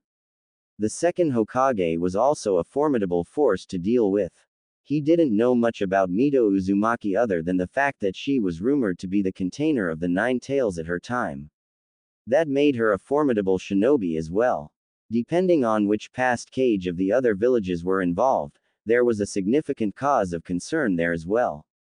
Seeing Kakashi paling rapidly, Naruto hurried on to add, but he's only gonna revive them at a fraction of their full power. Something about Orochimaru wanting to make sure that they won't break out of his control. Well, that's a relief, Kakashi sighed. This should at least be manageable for the third Hokage and Lord Jiraiya. What else? The sound guys are attacking all over the place, Naruto explained. They're hitting the main gates, the academy, and even the hospital. They plan to stretch us out and mess everything up before they're stopped. Kakashi's clone nodded, processing the information. With Kabuto out, we've cut off a good part of their plan, but we can't let our guard down. Orochimaru might be the greatest threat, and the revived cage could turn the tide. Thankfully, Lord Jiraiya is with the Hokage. We'll see what we can do once we get Sakura to safety. Kakashi paused, suddenly curious. If you absorbed all of Kabuto's memories, do you gain any of his skills? Well, it's complicated. Naruto frowned. I know a lot of stuff about medical ninjutsu now, but I don't feel like I can do them yet. My chakra control is piss poor because of the huge amount of chakra I have. Even though I got the water walking exercise down and I've started learning elemental jutsu, I'll need to control it much better than that to handle medical ninjutsu. And even if I did, it'll take a lot of practice to get it down, I guess. That makes sense. Kakashi nodded. Still, your bloodline is incredible, Naruto. I haven't heard of anything like it before. I would like to know more details about it, but now is not the time.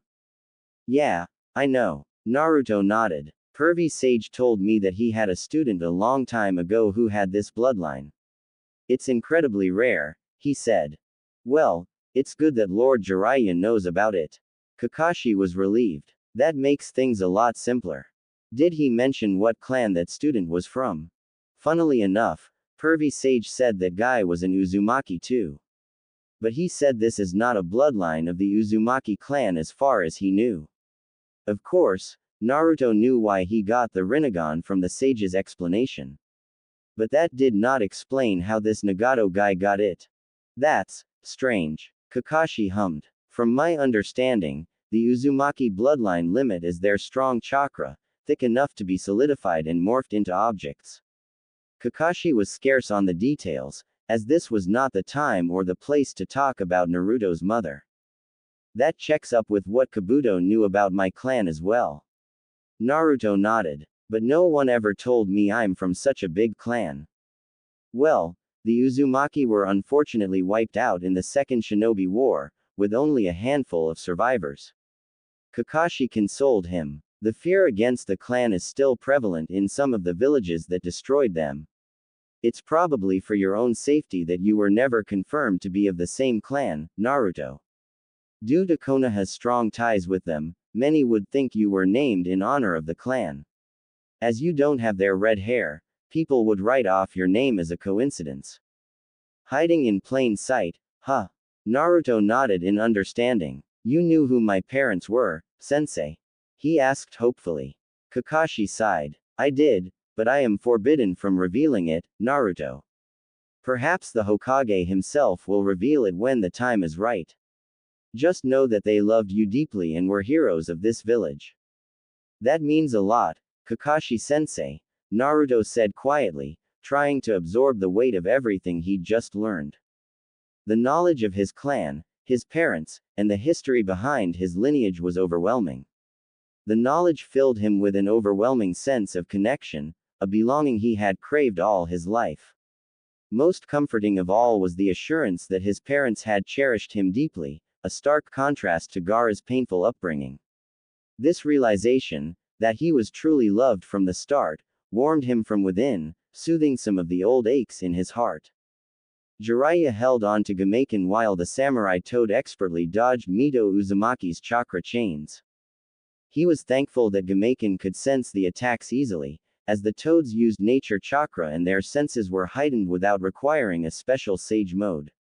Lady Mito was probably using her chakra sensing abilities to guess their position since Tobirama's technique also stripped sight from his allies. The technique was mainly intended to target the third Hokage, since his senses were not as sharp as they were in his prime.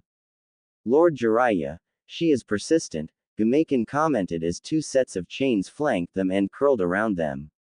The toad leapt away at the last second, firing a water bullet towards his opponent. Yeah, but I'm glad she's nowhere near her full power. Jiraiya shivered. Although she may not have been mentioned as much as Lord's first and second Hokage, she would easily be stronger than any of the shinobi currently alive. I'll count my blessings. Gameken sighed, leaping sideways as another chain impaled the air where he occupied a moment ago. But don't you think this pattern of attack is a little predictable? He asked in a low voice. Yeah, I picked up on that too. Jiraiya replied in a low voice. If my suspicions are correct, I think Orochimaru may have underestimated Lady Mito a bit too much. Gameken's eye widened. Then I'll continue what I'm doing, giving both of you a little more time. Jiraiya glanced furtively at where the third Hokage was facing his two predecessors. A few minutes more, sensei. He was glad Orochimaru was fully occupied in his efforts to control the three reanimated shinobi. If he too joined the fray, Hiruzen may be in serious trouble. Hiruzen swung his adamantine staff in a broad sweep, shattering the roots Hashirama had directed at him through his wood style.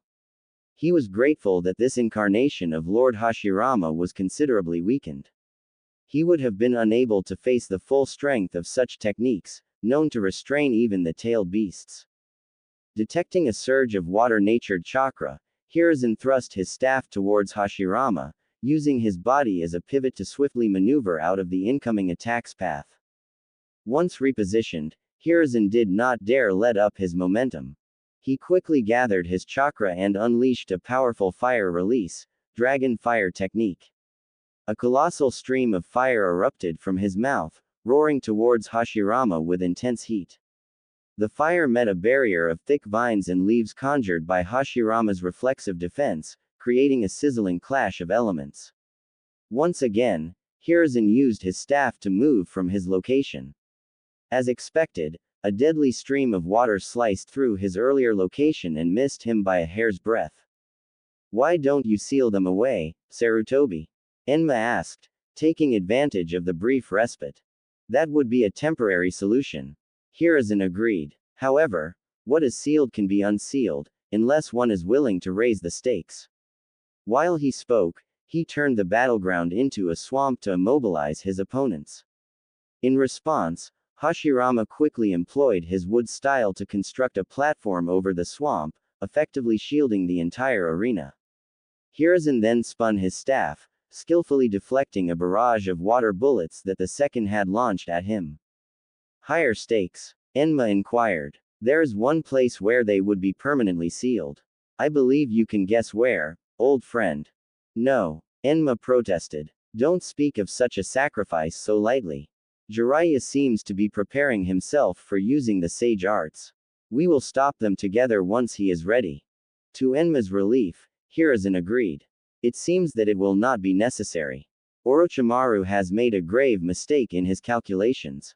He raised his staff suddenly as the sword of Kusanagi leapt at him from the darkness, intending to pierce him.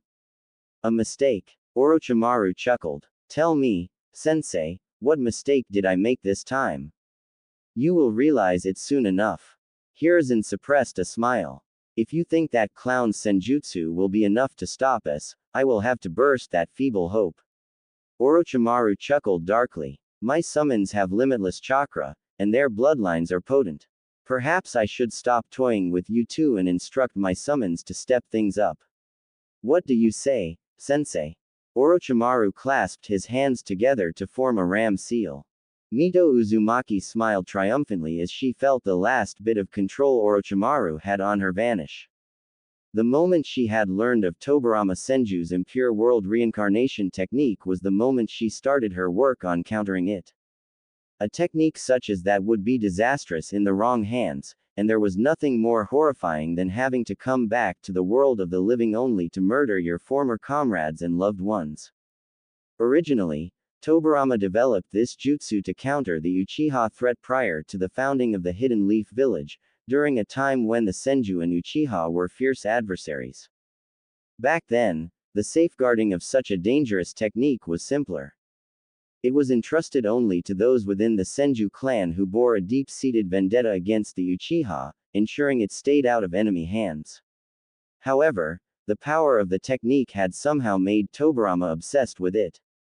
A technique that should have been forgotten with the Warring States era hence made a resurgence in the First Shinobi War, with Tobirama using captured spies to reanimate his enemies to fight against their villages. Such a technique was a double-edged sword. There was no guarantee that that sword would not be pointed against Konoha. However, Tobirama was adamant in documenting it in the Forbidden Scroll of Seals, intending it to be used solely by his direct successors, under the most dire circumstances. How Orochimaru gained access to the technique, she would not know. However, she had considered such an eventuality and had decided to defend herself against being manipulated. She prided herself in reaching the pinnacle of Uzumaki sealing arts due to the technique she had developed to counter it, the soul seal. A normal seal had to be inscribed in a piece of paper or a solid object. Uzumaki had gone a step beyond, and had learned sealing arts so thoroughly that they could infuse sealing formula into anything. Even chakra itself. She had taken the logical next step. Chakra disappeared after death, merging and becoming one with nature. However, what about a sealing formula inscribed onto one's very soul? The soul seal was painstaking to develop. She did know a lot about the mechanisms of souls due to some of the more notorious Uzumaki of the past. The ones that had tamed the death god and forced it into a contract. Leaning on those studies, she understood and hypothesized the structure of the soul, and found the point in the human body where one would be able to access it. In ancient literature, it was referred to as Sahasrara or the Gate of Heaven, and was located at the crown of the head. It was located above the 8 physical gates and was the path through which the soul left the body and traveled to the afterlife. Forming a seal around the hypothesized location of the Sahasrara was tricky, since it was almost impossible to locate it as a human. However, it looked like the ancient scriptures were correct, and her seal had finally worked. Thank you for buying me some time, Jiraiya. Mito Uzumaki's voice cut through the darkness. You'll have to teach me what you did, Lady Mito, Jiraiya smirked, his eyes already toad-like after accepting the influx of nature chakra. But I believe we have a battle to finish. Mito smiled back. Do you know, Jiraiya, that a bridge goes both ways? She flipped through some hand signs and latched on to the link that Orochimaru had used to control her for so long. It seems that Orochimaru has not learned this simple truth. Jiraiya's eye widened. You mean, indeed, yes. Mito completed her hand signs and exerted her will, intending to turn the tables on her summoner. Looks like I went sage mode for nothing. Jiraiya muttered, a little disappointed. Orochimaru froze. He was just about to command the 3 reanimated shinobi to tear into their opponents without prejudice. He had enjoyed toying with his opponents, but he had to get on with destroying the village. However, the moment when he moved his chakra to command his subordinates, when he realized that something was not quite right. He felt a disturbance in the link between himself and Mito Uzumaki. What is she? Orochimaru's body went rigid.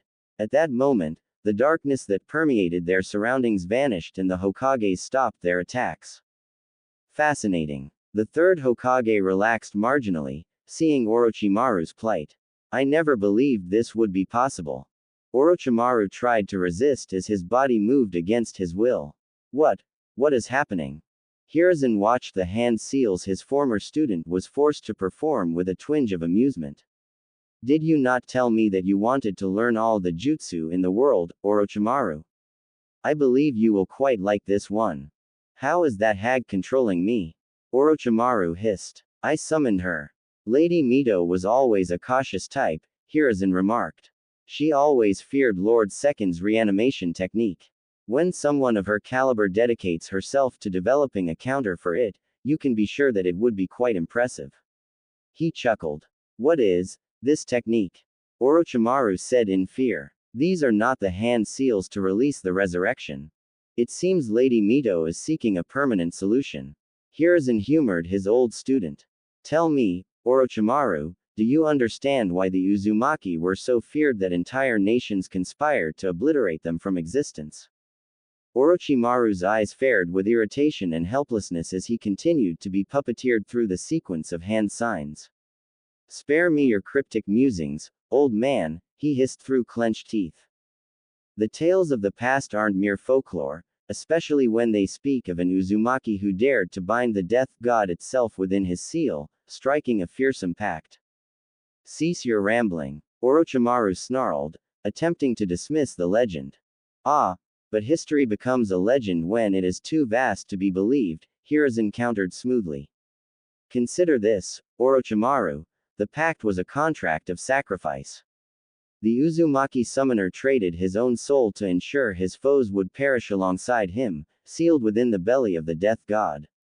This is the ultimate finality. Haven't you wondered how the great hero of this village stopped the nine-tailed fox 13 years ago? As the weight of Hiruzen's words settled, a chilling realization dawned on Orochimaru, making his blood run cold. You mean to say she's compelling me to summon? Just then, Orochimaru's hands, moving beyond his control, clapped together in completion of the jutsu. A profound, otherworldly chill swept through the air as he felt a sinister presence coalesce behind him. Turning slowly, a pulse of dread tightening in his chest, Orochimaru's eyes met a ghastly sight. Emerging from the swirling shadows was a colossal, spectral entity, its gaunt, skeletal form draped in tattered robes darker than the deepest abyss. These robes fluttered as if stirred by an unseen wind. Tormented cries reached his ear, whispering tales of anguish and eternal captivity. The dim light of the surroundings seemed to shy away, swallowed by the darkness of its enigmatic presence. Shinigami, Orochimaru said in a hoarse whisper. It was the form of a being that he feared the most from the moment he was informed of the death of his parents. Orochimaru was gripped by a profound terror that he had never experienced before. His lifelong pursuit of power and immortality was about to culminate in the most meaningless way possible, where not just defeat, but total obliteration of his soul awaited. Orochimaru's body trembled violently as the death god began to extract his soul. The cold, inexorable pull felt like hooks tearing through his spirit, each tug evoking agony that seemed to erode his very being. Panic surged through him, the primal fear that he might cease to exist, that all his schemes and betrayals would end in futility. His eyes, wide with the raw fear of oblivion, darted frantically, seeking an escape. At that moment, they landed in the sword of Kusanagi, his most prized possession. Orochimaru exerted his overwhelming will to live on the legendary sword, and it responded to his command. In one swift motion, it flew towards Mito Uzumaki, who had her hands clasped together in concentration. Jiraiya could not react quickly enough. The sword impaled the Uzumaki matriarch, momentarily disrupting her concentration. Orochimaru immediately flipped through the seals to undo the reanimation. Impure World Reincarnation. Release. Orochimaru commanded. There was a tense pause before lights slowly began to envelop the three reincarnated shinobi, signaling the dissolution of the jutsu. The technique disrupted, the Shinigami wavered for a moment before dissolving to nothingness. Mito turned to the Senju brothers, her expression resolute. I shall join the two of you after I conclude matters here, she declared. Her hands began weaving through a new series of intricate seals. As she finished, the light that had signified her release slowly dimmed and vanished. Orochimaru, his eyes widening in alarm and confusion, watched her intently. After a moment, the light signifying her release faded. Orochimaru looked at her, more than a little alarmed. Without warning, a surge of chakra burst forth from Mito. Chains, glowing with an eerie, ethereal light, erupted from her form, hurtling towards Orochimaru. They wrapped around him in a flash, and a complex sealing formula began to crawl along the chains like a living entity. The symbols pulsed with power, converging upon a bound Orochimaru, freezing him in place as they spread through his body. Hashirama gave Mito an understanding smile and turned to the third Hokage. Sarutobi, he said, finally free to talk to his old student. You've protected the village well. Yet, as the leaves turn, so too must the Hokage's mantle pass. Consider this in the times to come. Tobirama nodded. I see that you have carried this heavy burden far longer than the two of us, my old friend. I know that you will find a worthy successor. It was not my intention to continue so long, Hiruzen said, his voice heavy with emotion. My successor had unfortunately fallen more than a decade ago. However, I will keep your words in mind, sensei. Times of peace had dulled my urgency in finding a worthy candidate. The two past Hokage smiled and allowed the reanimation to be fully released. Their physical forms turned to dust. Two emaciated corpses fell to the ground, both wearing headbands with sound insignia. His own subordinates, Jiraiya spat, his voice tinged with contempt and a hint of sorrow for not recognizing Orochimaru's treachery sooner. As expected from a man who wouldn't flinch at killing children. Mito's gaze hardened at Jiraiya's words, a spark of fury igniting in her eyes. Explain, she demanded, her voice steady but filled with an icy resolve. He kidnapped and experimented on children of our village, and fled when he was discovered. Jiraiya's expression darkened as he recounted the sins of his former comrade. He winced slightly as he noticed the ominous red glow beginning to emanate from Mito's eye, her chakra swelling with a palpable intensity that threatened to engulf them all. What experiments? The fury simmering beneath her words was palpable. Jiraiya hesitated, the weight of the truth pressing down on him. He attempted to create children capable of using wood release by implanting them with your husband's cells, he confessed, his voice grim. As he spoke, the air around them thickened, charged with Mito's escalating fury. Jiraiya found himself struggling to breathe under the oppressive force of her killing intent, which now surged like a storm around her. You. Mito's voice was a menacing growl, her gaze locking onto Orochimaru. A shroud of red chakra enwrapped her, solidifying into an ominous aura as she raised her palm towards him. The chakra swirling around her condensed into a dense, dark orb at the center of her palm. You dared to kill the children of Konoha. To defile my husband's remains. The air around her seemed to crackle and vibrate as chakra continued to coalesce in front of her palm. The dense chakra sphere grew steadily, its roiling surface accumulating more power. As the sphere reached its full potency, it hummed with destructive energy, and a miniature black sun of raw power was poised above her hand. Jiraiya, take Hiruzen and summon yourself out of this barrier. She commanded. Got it. Jiraiya nodded to Hiruzen, then turned to Gameiken. Gameiken, request Lord Fukasaku to reverse summon us to Mount Myoboku immediately. Hiruzen, understanding Mito's plan, immediately unsummoned Enma and reached Jiraiya, who grabbed hold of him. Gameiken disappeared in a puff of smoke. A few moments later, Jiraiya disappeared with the Hokage.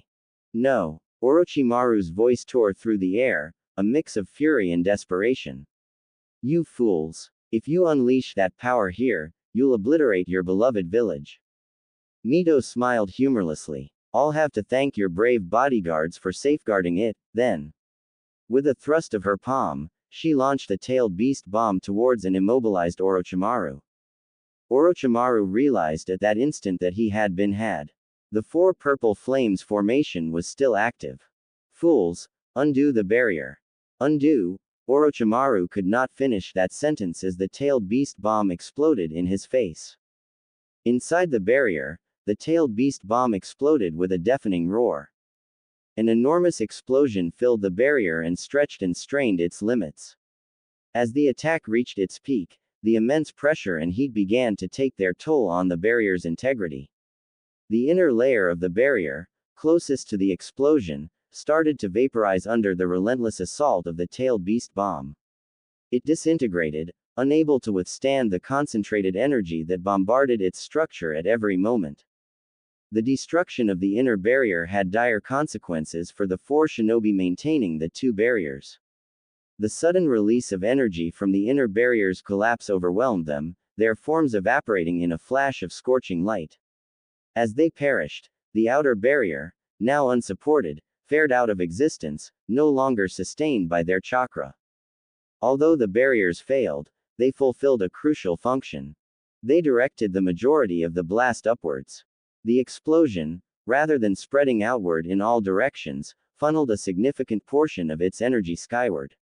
A colossal pillar of fiery energy shot into the sky, piercing the clouds and dissipating into the atmosphere.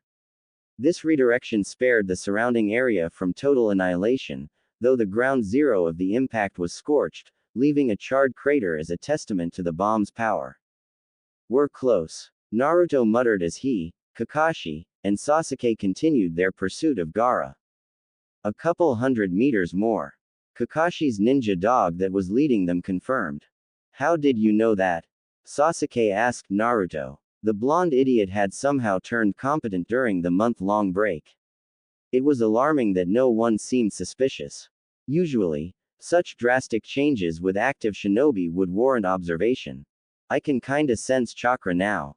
Naruto lied. Man, I gotta stop blurting these things out, at least until the old man gives me the go-ahead to let them in on the Rinnegan. That's not an ability you develop overnight. You're either born a sensor or you're not. There are techniques that shinobi can use to sense chakra even if they are not sensors. Kakashi informed Sasuke. The only problem is that they are quite chakra intensive. However, this isn't a problem for Naruto. Internally, Kakashi wondered what the extent of Naruto's abilities were and what kind of bloodline limit he had awakened. Sasuke had the distinct feeling that his sensei and teammate were scamming him. But he had more serious things to worry about. Gaara was now within eyesight, along with his siblings and their Junin sensei. Gaara was unrecognizable as he was surrounded completely by a mass of sand, forming a protective cocoon around him. Baki of the sand sensed the approach of the Konoha ninja and turned around immediately. Temari, carry Gaara. Kankuro, engage the genin. He ordered. As Baki prepared to confront Kakashi, Naruto and Sasuke shifted their focus to Kankuro, the puppeteer. Naruto, take him. I'll go after Gaara, Sasuke said, dashing off around Kankuro while throwing a few kunai with an explosive tag towards him. Sasuke, wait, Naruto yelled, frustrated. Bastard, he muttered as Kankuro deflected the kunai with ease. Looks like it's you and me, kid. Kankuro smirked. Despite his confident facade, he was worried for his siblings. Sasuke would prove to be a problem if he caught up to Temari before they could reach their destination. They were asked to reach the borders of the clan grounds before releasing the Shukaku to ensure maximum damage to Konoha. Unfortunately, I don't have time for you, Naruto said, irritated. He flipped through some hand seals. Fire style. Great fireball jutsu. He shouted, infusing as much chakra as he could into the attack in one go. What the? Kankuro let out a curse at the unexpected jutsu, quickly dodging away from the technique's path. He gulped when he saw the pure destructive power of the explosion. It was no lesser than that showcased by Sasuke, a native fire jutsu user. Before Kankuro could fully regain his footing, two of Naruto's clones coordinated a pincer attack, closing in on him from both sides. Reacting instinctively, Kankuro executed a nimble backflip, pulling at Karasu's strings to unwrap the bandages that concealed much of the puppet's body. He pulled some of the numerous hidden strings connecting to the puppet, sending bursts of chakra to signal his attack. Two of the puppet's arms extended rapidly to either side, with sharp knives glinting menacingly as they thrust toward the clone's position. However, Naruto did not seem surprised by the hidden weaponry, with one clone sidestepping the attack and the other jumping away from it. Naruto was exasperated and slightly terrified at the numerous weapons he could see inside Karasu. His Rinnegan could see the chakra-laden weapons inside the puppet, and the strings controlling it. He could see the chakra traveling from Kankuro to the puppet through the strings, and he guessed its purpose correctly. Now he knew what to look out for. If he tracked which strings carried the chakra signal from Kankuro, he could guess which part of the puppet was about to attack. It also helped that each clone was getting this information from multiple points of view. Almost as soon as Karasu launched the attack against the two clones, a third clone started to prepare another attack. He fired a volley of water bullets at Kankuro, hoping to catch the puppeteer by surprise.